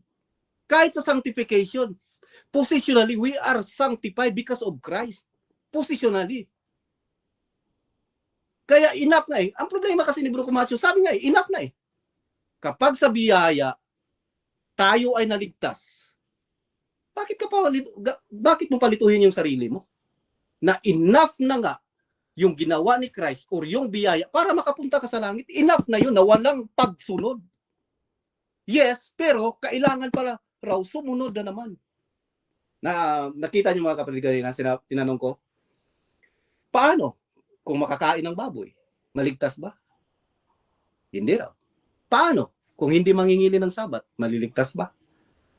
Posible raw. Paano? Yun.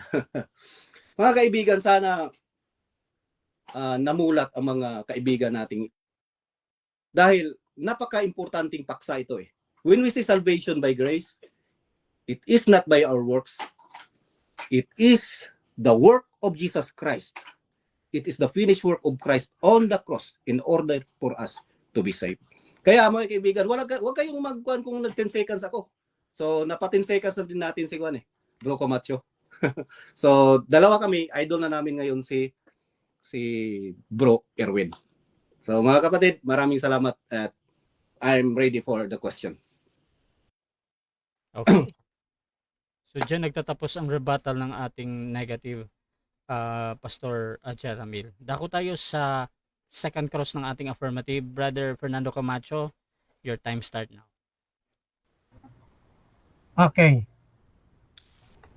Ang una ko pong tanong, yung bang tao na naligtas sa pamamagitan ng biyaya, yung bang tao na yon na naligtas sa pamamagitan ng biyaya, para sa kanya ba mahalaga pa yung kautusan o vital pa ba sa kanya yung kautusan? Sabi na natin 10 commandments, kasi ginamit mo yung vital O mahalaga pa ba sa tao yan?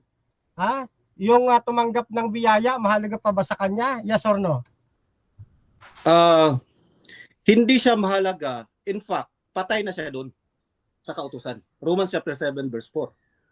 Bakit mahalaga pa sa kanya kung patay na siya doon? Dito na siya in the next level, which is under grace. We are not under the law. So, namumuhay tayo ayon sa turo ng biyaya, hindi sa kautusan. So, next question, bro. Nang pinahalagahan ni Apostol Pablo ang 10 utos, siya ba ay naligtas na sa pamagitan ng biyaya? Yes or no? Hindi. Hindi, what I mean is, hindi niya pinapahalagan in the sense na kailangan niyang sundin yon. Hindi ganun. Ligtas na si Apostol Pablo galing doon sa kautusan. Okay? Kautusan, nagpakilala sa kanya na makasalanan siya, napunta siya kay Kristo, naligtas na siya. Mali yung tanong mo Okay. kanina. Next. Mahalaga. Tanong. Medyo nalito ka ron. No? Ulitin ko lang. Si Pablo ba, ng kanyang pinahalagahan ng kautusan, siya ba ay nasa biyaya na? Yes o nasa biyaya na? Yes or no? Objection, moderator. Okay. Pwede ba akong sumagot ng 10 seconds para to avoid fallacy? Okay. Mr. Siyempre, 10 seconds. Okay. Gagamitin mo? Okay. Oh, yes, bro. Proceed. Ganito yan, bro, Camacho. Yung sinabi mo kasi na pagpahalaga doon ay hindi yun mahalaga para sundin. Ang pagpahalaga doon ay patungkol yun sa part ng law na hindi siya Next question, makapag-justify. 10 seconds. Romans chapter 3 verse Next question. 20. Mr. Okay. Yun. Okay. Sabi mo kasi kanina, doon sa isang tao na nasa biyaya na, tinanong kita kung mahalaga pa sa kanya ang kautusan o 10 utos, sabi mo hindi na. Si Apostol Pablo, naligtas na siya sa pamamagitan ng biyaya. Verse 31 ng Roma na naligtas sa pamamagitan ng biyaya, ano ba isinisigaw niya? Ano ba pinangangaral niya? Ano ba sinasabi niya? Mahalaga pa ba ang 10 utos o hindi na mahalaga sa 3:31 ng Roma? Hindi na mahalaga sundin. At mahalaga siya sa part na ihahatid ka doon kay Kristo dahil yung kautusan ay hindi makapag-justified. Ang purpose ng law kasi ay tapos na, na-establish na. Nakuha mo? Ang kahalagahan niya doon is to establish his part para maihatid ka doon kay Kristo. Romans chapter 3 verse 28 and 27, bro. Tingnan mo. Next question. Okay.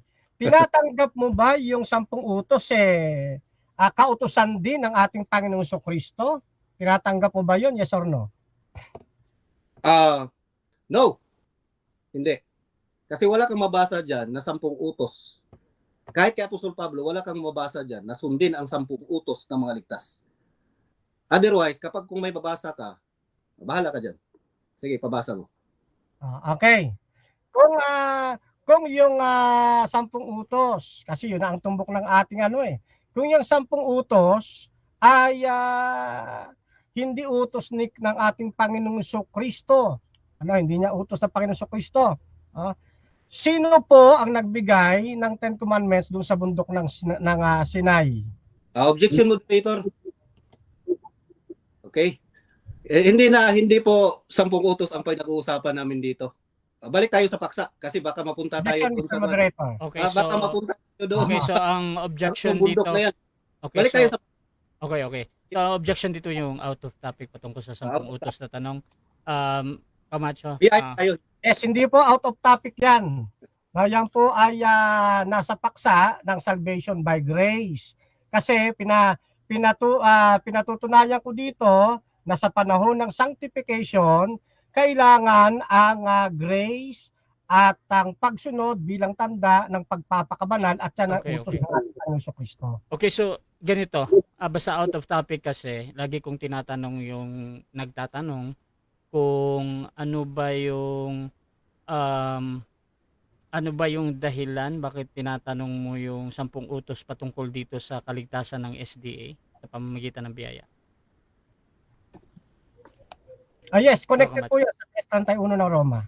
Bro, Okay. Wala nang counter. Wala na. One objection lang tayo. So ganito ang aking decision dyan. Napapag-usapan naman ninyo yung kautusan at 10 utos dito. So lalo na sa rebuttal stage pa. Ngayon, tinatanggap ko yan as a valid question naman. At tuloy-tuloy naman yung pag-uusap nyo sa 10 Commandments plus sa biyaya ba. However, ganito.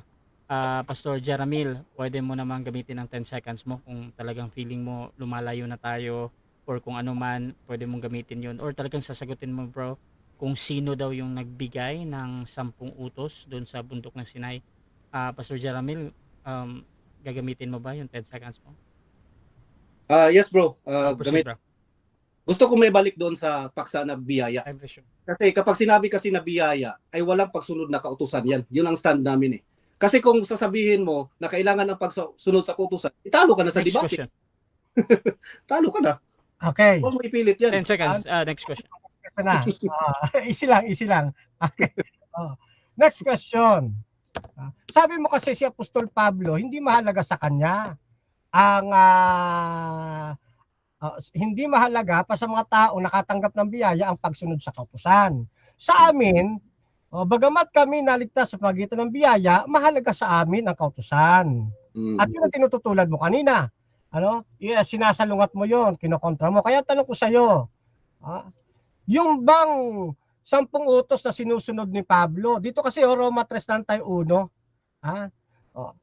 yung ba sinusunod ni Pablo na 10 utos, hindi ba yung utos ni Kristo? Kasi sabi rito, only when we trust Jesus can we truly obey Him. Obey Him kay Kristo. Utos ba ni Kristo yung 10 Commandments? Yes or no? Batay sa 3:31. Section mo dito. Roma. Objection, brother Pastor Jeramil, proceed. Ang linaw na nga ng sinabi ko na hindi nga yan 10 utos ang pinagsasabi dyan na kailangan sundin. Walang sinabi si Apostol Pablo na sundin ang 10 utos. Misrepresenting yun. Okay. Para sa akin. Kaya hindi yan pwede ganung tanong. Okay. Kaya bro, huwag mong patunayan yung 10 utos. Matatalo ka dyan. Balik ka sa paksa. Okay. So again, ang objection dito, yung interpretation doon sa utos para sa kabila, ay hindi daw yun 10 utos. Pastor, Brother Camacho, counter objection. Counter po. Dito sa 3:31, well then, if we are saved by faith, does this mean that we no longer need obey God's law? Just the opposite. In fact, only when we trust Jesus can we truly obey Him. Nakalagay eh. Kaya sabi niya kanina, hindi mahalaga yung 10 utos. Ngayon, kaya ito lang naman tinatanong ko, 3:31 eh. Okay. Mahalaga ba, yung bang obey Him dito na 10 Commandments, utos ba yan ni Jesus Christ? Yes or no lang naman yan eh. Okay, so dito magde-decide ako. Dito kasi iba-iba yung interpretation mo nyo doon sa law, yung kautusan. At ang tinitingnan ko lang kasi dito, yung question ba. Sa akin naman, kahit pa tama or mali yung interpretation ni Camacho, tinatanggap ko pa din yun as a valid question. Ngayon, kung mali yung premise doon, you can use 10 seconds, Pastor Jeramil. So, gagamitin mo ba, bro? Sige bro, kasi 10 Okay, seconds. 10 seconds ang pagsagot nito. Proceed, bro. Bro, balik tayo sa paksa bro Camacho. Huwag mong patunayan na 10 utos yung sinunod ni Apostol Pablo dyan. Ibang topic na lang yan pag debatihan natin. Susunod. Next question. Natin. Okay. 10 seconds. Balik sa paksa. Last 1 minute. Sige, next question. Sabi mo doon sa una nating debate, yung Roma 3:31, 10 Commandments. Ngayon, sinasabi mo na ang Roma 3:31, hindi 10 Commandments. Alin sa dalawang posisyon na yan ang tinitindigan mo when it comes to sanctification na tema na ating tinatalakay ngayon? Bro, ito yun. Paunawa ko sa iyo. After maligtas ng Objection, Mr. Moderator. Okay, objection. Proceed. Pipili lang time po stop siya na. sa dalawa. Pipili siya sa dalawa. Yan ba'y 10 Commandments o hindi 10 Commandments? Kasi sabi niya doon sa unang debate namin, 10 Commandments yan. Ngayon hindi na. Okay. Pipili ko lang siya sa dalawa. Okay, so ang pagpipilian dito, yung 10 commandments ba yan or hindi 10 commandments? Oo. So, Pastor Jeramil, pipili ka ba or mag-counter object ka muna or 10 seconds yung gagamitin mo? counter object tayo, bro. Kaya Proceed, nga bro. sabi ko, importante kasi dito yung representing the facts ba. Kasi kapag iba yung explanation niya sa unawa ko, hindi talaga kami mapag-abot niyan.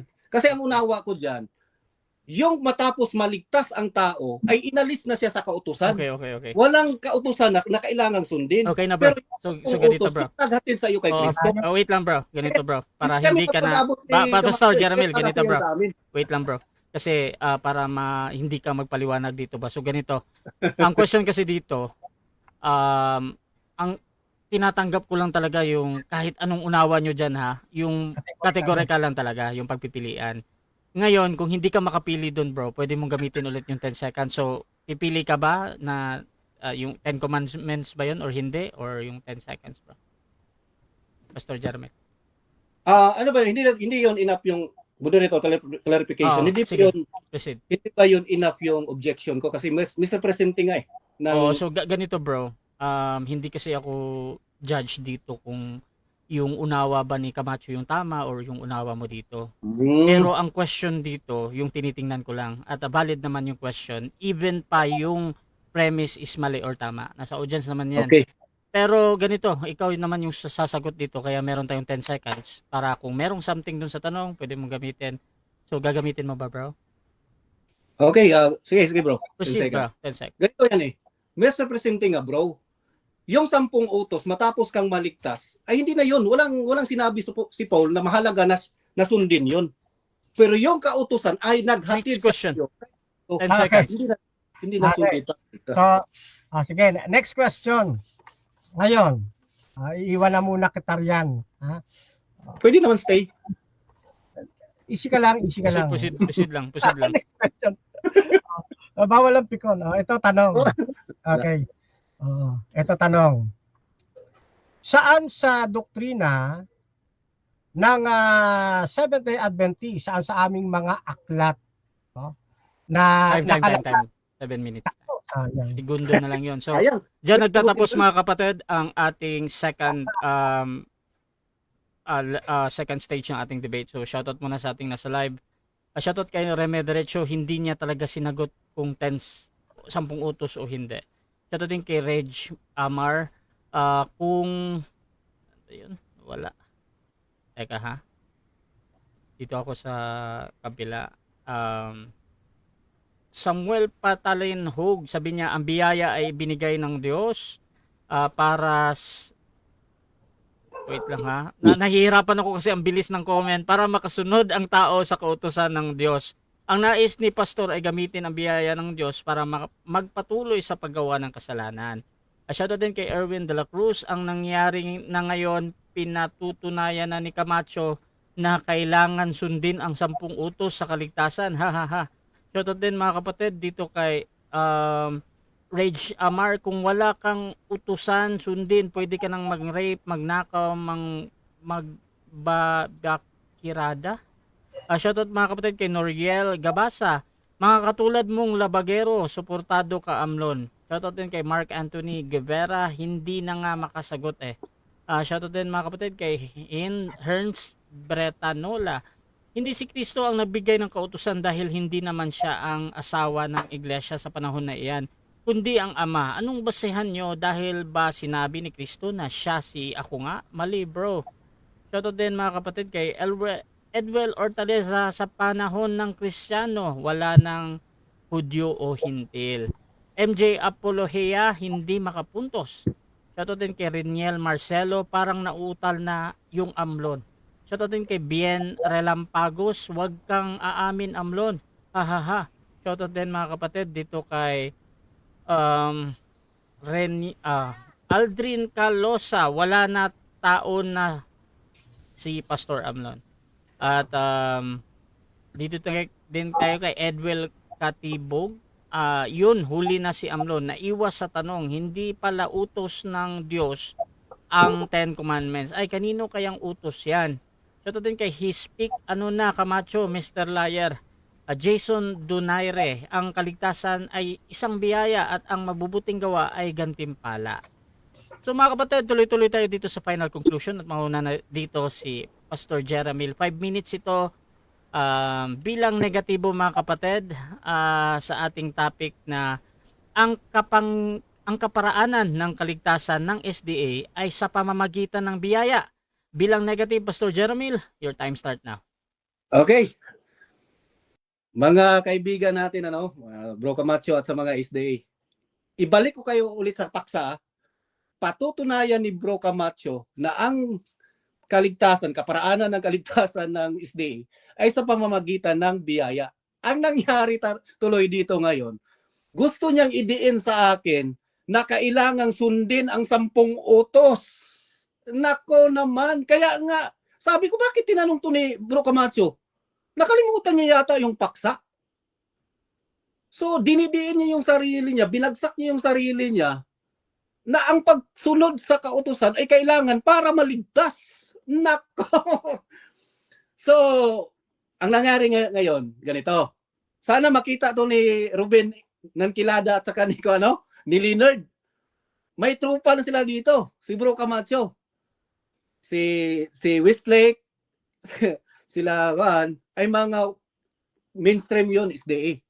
Kapag tatanungin mo yun sila, wala talagang kinalaman yung kautusan para maligtas. Ang problema ngayon, ba't gano'n naman Bro Camacho? Nahuli ka mismo sa tanong mo. Supposed to be, patutunayan mo dito na walang pagsunod sa kautusan para maligtas. Kasi nga, biyaya yung patutunayan mo eh. Nahuli ka tuloy doon sa tanong mo. Cheer na naman yung mga kasama mo dito. Akala naman nila, na nanalo sila, hindi nila alam na yung tanong mo mismo, yung dumiin sa'yo. Tama yung sinabi ni Erwin de la Cruz eh. Saan yan? Sinabi ni Erwin. Sabi ni Erwin dito, pinatutunayan na ni Camacho na kailangan sundin ang 10 utos sa kaligtasan. Ano ba yan? Bro, hindi mo ba binasa yung mga sulat ni EGW? Ang daming sinulat niya eh. Yung 10 utos ay hindi raw para maligtas. Yan ang sabi ni EGW. Tapos, sinabi rin ni EGW na vital rin ang pagsunod sa kautusan para maligtas. Tapos, ang pagdating kay Camacho, ang sabi ni Camacho, biyaya, sapat na, pero sa sanctification, kailangan sumunod para maligtas. Nakita nyo? Pinapakita ko dito sa inyo ngayon na lito kayo. Yun lang naman ang purpose dito eh. Litong-lito. That is confusion. Alam nyo, kahit saan ako tumindig dito eh. Kahit patutunayan ko, kung, for example, sila Leonard, ang kausap ko, pwede kong tindigan eh, na ang kaligtasan ng SDA ay hindi sa pamamagitan ng pagsunod. Bakit? Anong nangyari pala sa SDA? Because of confusion. Ang punto kasi dito, hindi nila naiintindihan ang ibig sabihin ng biyaya. Bro Camacho, sabi mo kanina, sapat na ang biyaya para ikaw ay maligtas.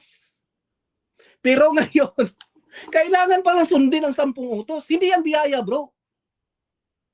Kasi kung ang dahilan para maligtas ka dahil sumunod ka sa kautusan, hindi yan biyaya. Kaya nga kinuha ka doon eh. Kinuha ka doon sa kautusan, dalhin ka dito sa biyaya. Dahil ang righteousness na nasa iyo ay galing sa Diyos, ang justification na nasa iyo ay dahil kay Jesucristo. Ganon yun. Ang sanctification mo, ang problema sa iyo, hindi mo ma-refute yung sinabi ko na sanctification eh. Paano yan? Hindi mo pala alam ang positional sanctification. Saan mababasa yan? Hebrews 10:10. We are sanctified through the offering of the body of Jesus Christ once and for all. That is positional sanctification. Pasensya na kayo ha, sabi nyo, medyo nauutal ako. Bisaya nga ako eh, hirap ako magtagalog. Pero, at least ako, hirap magtagalog. Pero yung kausap ko, hirap nakipag-debate sa akin. Pangalawang business na to, Bro Camacho ha. So, kaya, gusto ko talaga ang mga ganitong paksa eh, na about grace. Kasi alam ko talaga, yung mga SDA, litong-lito talaga dito. Naku mga kapatid, sana mamulat kayo. Mga kapatid, ang ginawa ni Jesus Christ doon sa cross ay biyaya yun. Sapat yun upang maligtas ka. Huwag yung isalin yung gawa nyo. Ang nangyari ngayon tuloy, ang pinatutunayan ni Camacho na kailangan sundin ang 10 utos sa kaligtasan. Anong nangyari sa iyo, Bro Camacho? Natalo ka tuloy sa debate natin. Bakit mo tinanong yon? Huwag mo saan. Nako. Dapat ang tinanong mo sa akin ganito. Saan ba namin sinabi na kailangan sundin ang 10 utos para maligtas? Dapat yun ang tanong mo. Bakit mo? Ako pa tuloy yung naging nag-oppose. Supposed to be ikaw yung mag-oppose eh. Okay, maraming salamat. Okay, so dyan nagtatapos ang final conclusion ng ating negative. Dito naman tayo sa final conclusion ng ating affirmative. sa kanyang pinatutunayan na ang kaparaanan ng kaligtasan ng SDA ay sa pamamagitan ng biyaya. Fernando Camacho ng SDA, your time start now. Okay, natatawa ako doon sa tanong niya na dapat yun daw ang itinanong ko. Nung itinanong ko yun kanina pa nga sabi niya wala daw siyang mababasa. Okay, ngayon. Oh, oh, pinatutunayan ko na yung pananampalataya ng Seventh-day Adventist, katulad rin ng pananampalataya ni Apostol Pablo. Si Pablo ay naligtas sa pamamagitan ng biyaya. At samantalang siya ay naligtas sa pamamagitan ng biyaya, ang sabi niya doon sa Roma 3:31, binibigyan niya ng pagpapahalaga yung Ten Commandments. Sa unang debate namin, Ten Commandments yan, 3:31 itinatanggi na niya ngayon. Ito, mahalaga yung 10 utos. Yun lang naman ang tutol nila dyan mahalaga sa mga taong nasa ilalim na ng biyaya. Kaya pinahahalagahan po yan. Alin po kaninong utos po yan? Kay Kristo pong utos yan, mga kapatid. Yung Ten Commandments na yan. Kaya sabi ni Kristo, if you love me, keep my commandments. Sino sinasabihan doon? Yung mga nasa ilalim na ng biyaya. Kung talagang mahal natin si Kristo, sundin natin. Pero hindi natin sinasabi na sa pagsunod mo ng kautusan maliligtas ang tao lamang. Walang ganon. Sa biyaya tayo maliligtas. Ang sinasabi ko, katulad ni Apostol Pablo, na lumalakad sa kabanalan, sa sanctification. Mahalaga sa kanila ang utos ng ating Panginoong Jesucristo. Yan po yung sinasabi ng aming doktrina na vital, na hindi maintindihan. Sabi niya ako daw confused. Siya ang confused.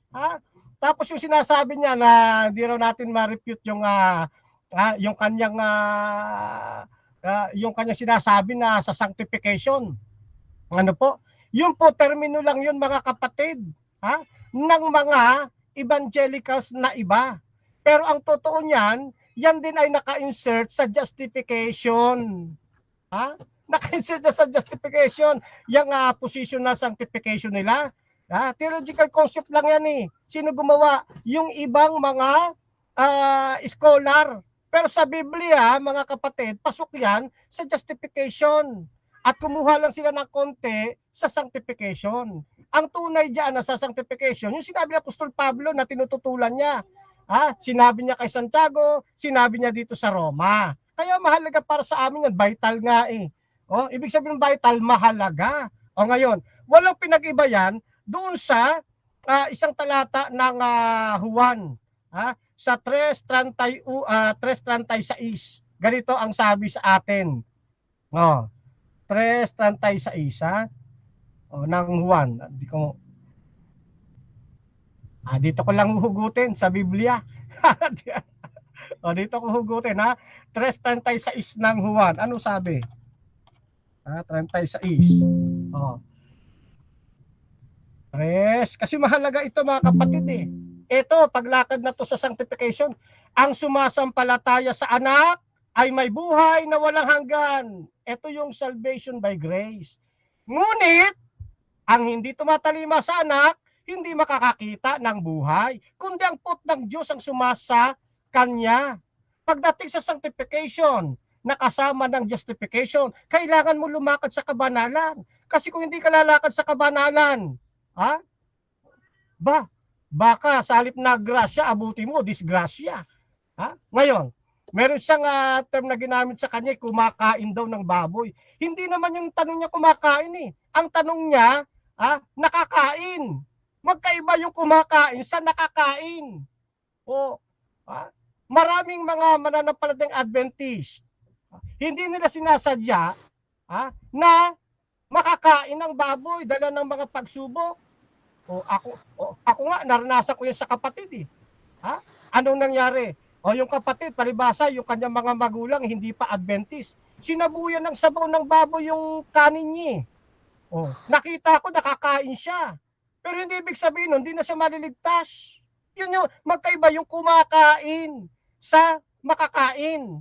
Kaya sa sablay Kaya dito mula una, pangalawa, hanggang ngayon, hindi pa rin po natitibag yung ating posisyon.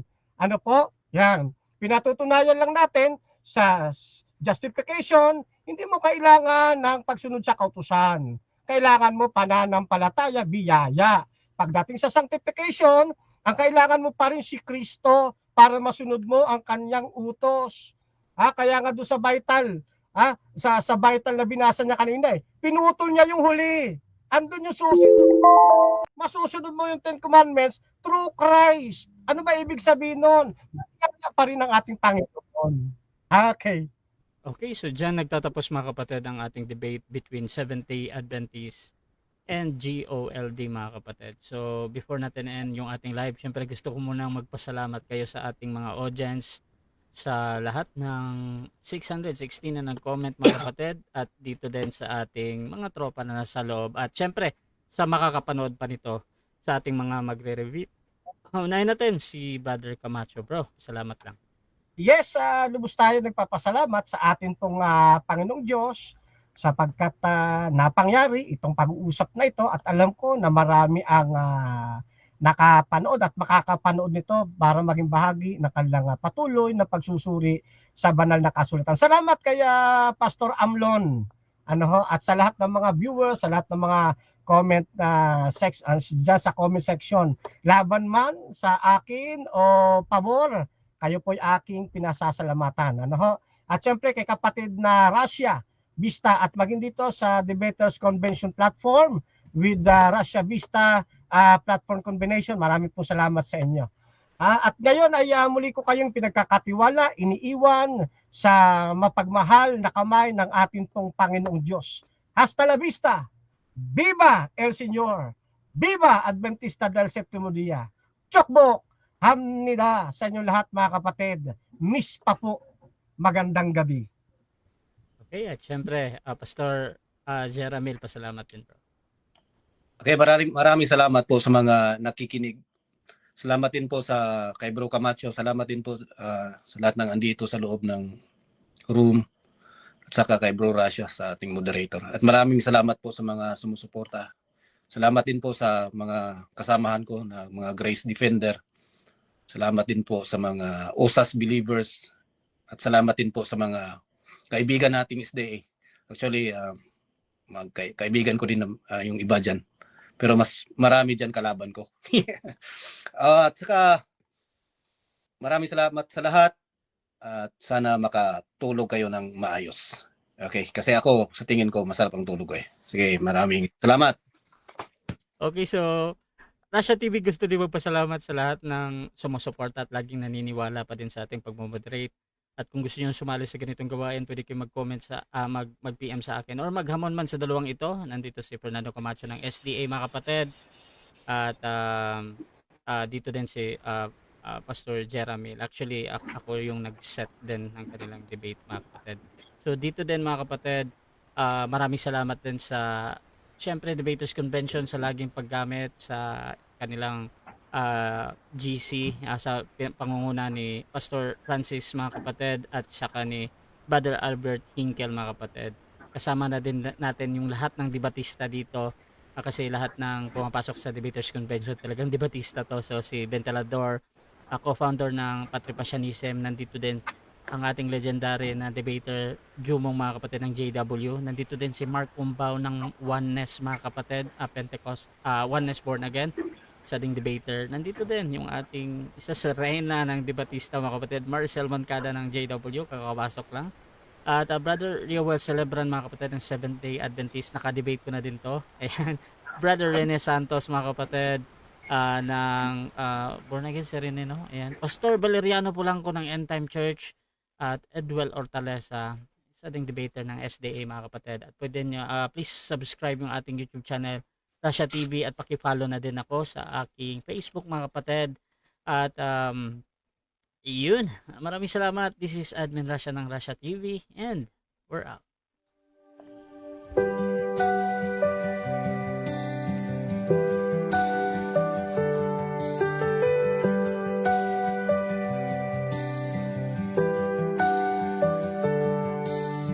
Darkness fades when you are near.